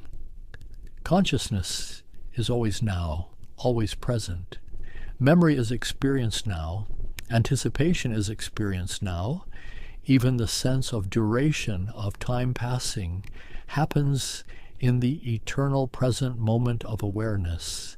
Augustine saw this, that time existed only in the soul, but modern neuroscience has discovered something similar, that the brain constructs the experience of now, that there is no single moment when all sensory information arrives. Visual processing takes different amounts of time for color, motion, form, and yet they are bound together into a unified present. The spacious present, William James called it, the thick now of consciousness, a few hundred milliseconds where everything feels simultaneous. But what binds it? What makes all these separate processes, happening at different times and different regions, feel like one coherent moment? This is the binding problem, and no one has solved it. There is no place in the brain where it all comes together, no homunculus in the theater watching the show, and yet here we are, experiencing unity, coherence, a single stream. The philosopher Thomas Metzinger suggests this is the ego tunnel, a model the brain creates, giving the illusion of a unified self moving through time. but the model is so convincing, so totalizing, that we cannot step outside it. We are caught in the tunnel, mistaking the map for the territory. Or perhaps the unity is real, not located in space, but existing as a higher order property, the way a symphony is real, even though it's not located in any single instrument. Consciousness as an emergent phenomenon arising from complexity, from the right kind of integration, irreducible to its parts, but dependent on them. The Buddhist philosopher Nagarjuna in the 2nd century was taught that consciousness was empty of inherent existence, not because it didn't exist at all, but because it existed only relationally, only in dependence on conditions. When the conditions change, consciousness changes. When the conditions cease, consciousness ceases. Nothing permanent, nothing independent, just patterns arising and dissolving, and modern neuroscience echoes this. Consciousness fluctuates, levels rise and fall with arousal, with attention, with the sleep-wake cycle. Under anesthesia, it vanishes, seemingly completely. Where does it go, and how does it return? Identical and yet never quite the same. Split brain patients whose corpus callosum has been severed seem to have two separate streams of consciousness. The left hemisphere can speak, can report experience. The right hemisphere cannot speak, but can respond non-verbally, showing knowledge the left hemisphere denies. Are there two consciousnesses in one skull, or one consciousness that thinks it's unified? These cases trouble our assumptions, show how fragile and constructed the sense of unity is. Consciousness expands and contracts. In deep meditation, some report a sense of boundlessness, of awareness without content, pure subjectivity with no object. Others report the opposite, absorption so complete that the self disappears, becoming the music, the breath, the movement, subject and object dissolving into flow. Psychedelics reveal how radically consciousness can be altered. Synesthesia, where colors have sounds, where music has textures, the normal categories break down, revealing how much of ordinary experience is constructed, filtered, shaped by expectations and models, and what of other minds? We assume other humans are conscious because they are like us, but where do we draw the line? Are great apes conscious? Almost certainly. Dogs, probably. Fish, maybe insects. Less clear. And what about AI? What about future systems far more complex than anything today? We have no consciousness meter, no way to measure it from outside, only behavior, only inference. And if consciousness is something over and above information processing, we may never be able to tell for certain. This is the problem of other minds, ancient and unsolved. Each of us knows consciousness directly, immediately, in our own case, but everywhere else it's a leap of faith. Reasonable, necessary, but ultimately unverifiable. Perhaps consciousness comes in degrees. Perhaps it's not binary, not present or absent, but a continuum from the dim awareness of simple systems to the rich inner world of humans, to possibilities we cannot yet imagine, forms of consciousness so different from ours that we wouldn't recognize them. The universe, in this view, is not dead matter with occasional pockets of awareness, but a spectrum, a gradient, consciousness in different modes and intensities, woven through everything. And so the question remains open. After all these centuries, after all this inquiry, the mystery intact, dignified, beautiful in its resistance. I think of all those thinkers sitting in lamplight, in monasteries, in laboratories, turning the question over, each one adding a piece, a perspective, a method, the accumulated wisdom like layers of sediment forming something solid enough to stand on, deep enough to contain rivers, and perhaps that's enough. Perhaps the value is not in solving the mystery, but in the looking, in the sustained attention to the deepest fact of existence, that we are here, that we are aware, that being conscious is the most ordinary and most extraordinary thing. The night has deepened around these thoughts. The questions that seemed so urgent at the beginning have softened, become companions rather than puzzles demanding solution. Consciousness, this strange inner light, this capacity to know and be known. It is the ocean we swim in, the air we breathe, so close we cannot see it, so intimate we cannot escape it. And maybe it will always be this way. Maybe consciousness will always remain partially mysterious to itself, the eye that cannot see itself, the light that illuminates everything except its own source. The philosophers will continue their work, building arguments, testing intuitions. The scientists will continue their work, mapping neurons, measuring correlations, finding mechanisms. The contemplatives will continue their work, sitting in silence, watching the mind, dissolving into awareness itself, each path revealing something true, each perspective partial but necessary, together forming a kind of hologram where every angle shows the whole from a different view.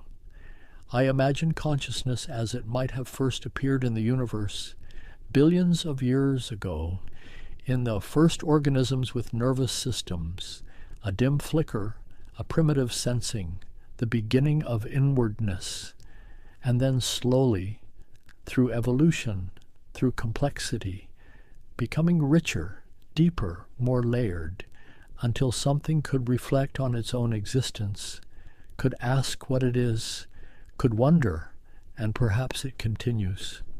Perhaps consciousness is still evolving, still becoming, moving toward forms we cannot conceive. The universe waking up, layer by layer, becoming aware of itself through countless eyes, countless minds. We are each of us that awakening. We are how the cosmos knows itself, how matter becomes mind, how the physical becomes experiential, however it works, whatever the mechanism, whatever the explanation, this fact remains astonishing, undeniable. The words are fading now, like footprints in sand as the tide comes in, the questions dissolving back into the silence from which they came. Somewhere in this quiet moment, consciousness continues. In you, in me, in the world, doing what it has always done, being aware, experiencing, witnessing the eternal now, the infinite present, the mystery that is no mystery because it is what we are. And perhaps that is the deepest answer. Not an explanation, but a recognition. Not solving the problem, but becoming it. Being consciousness rather than understanding it. The night holds this gently, without resolution. The stars continue in their courses. The world turns.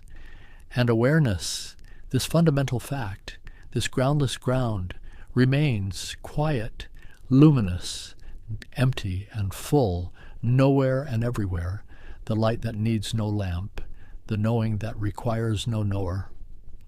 Let the questions rest now. Let them settle like dust after wind. They will return. They always do. But for this moment, let there be only the soft presence of being, the simple fact of awareness, watching thoughts arise like birds taking flight at dawn and dissolving, leaving only the sky.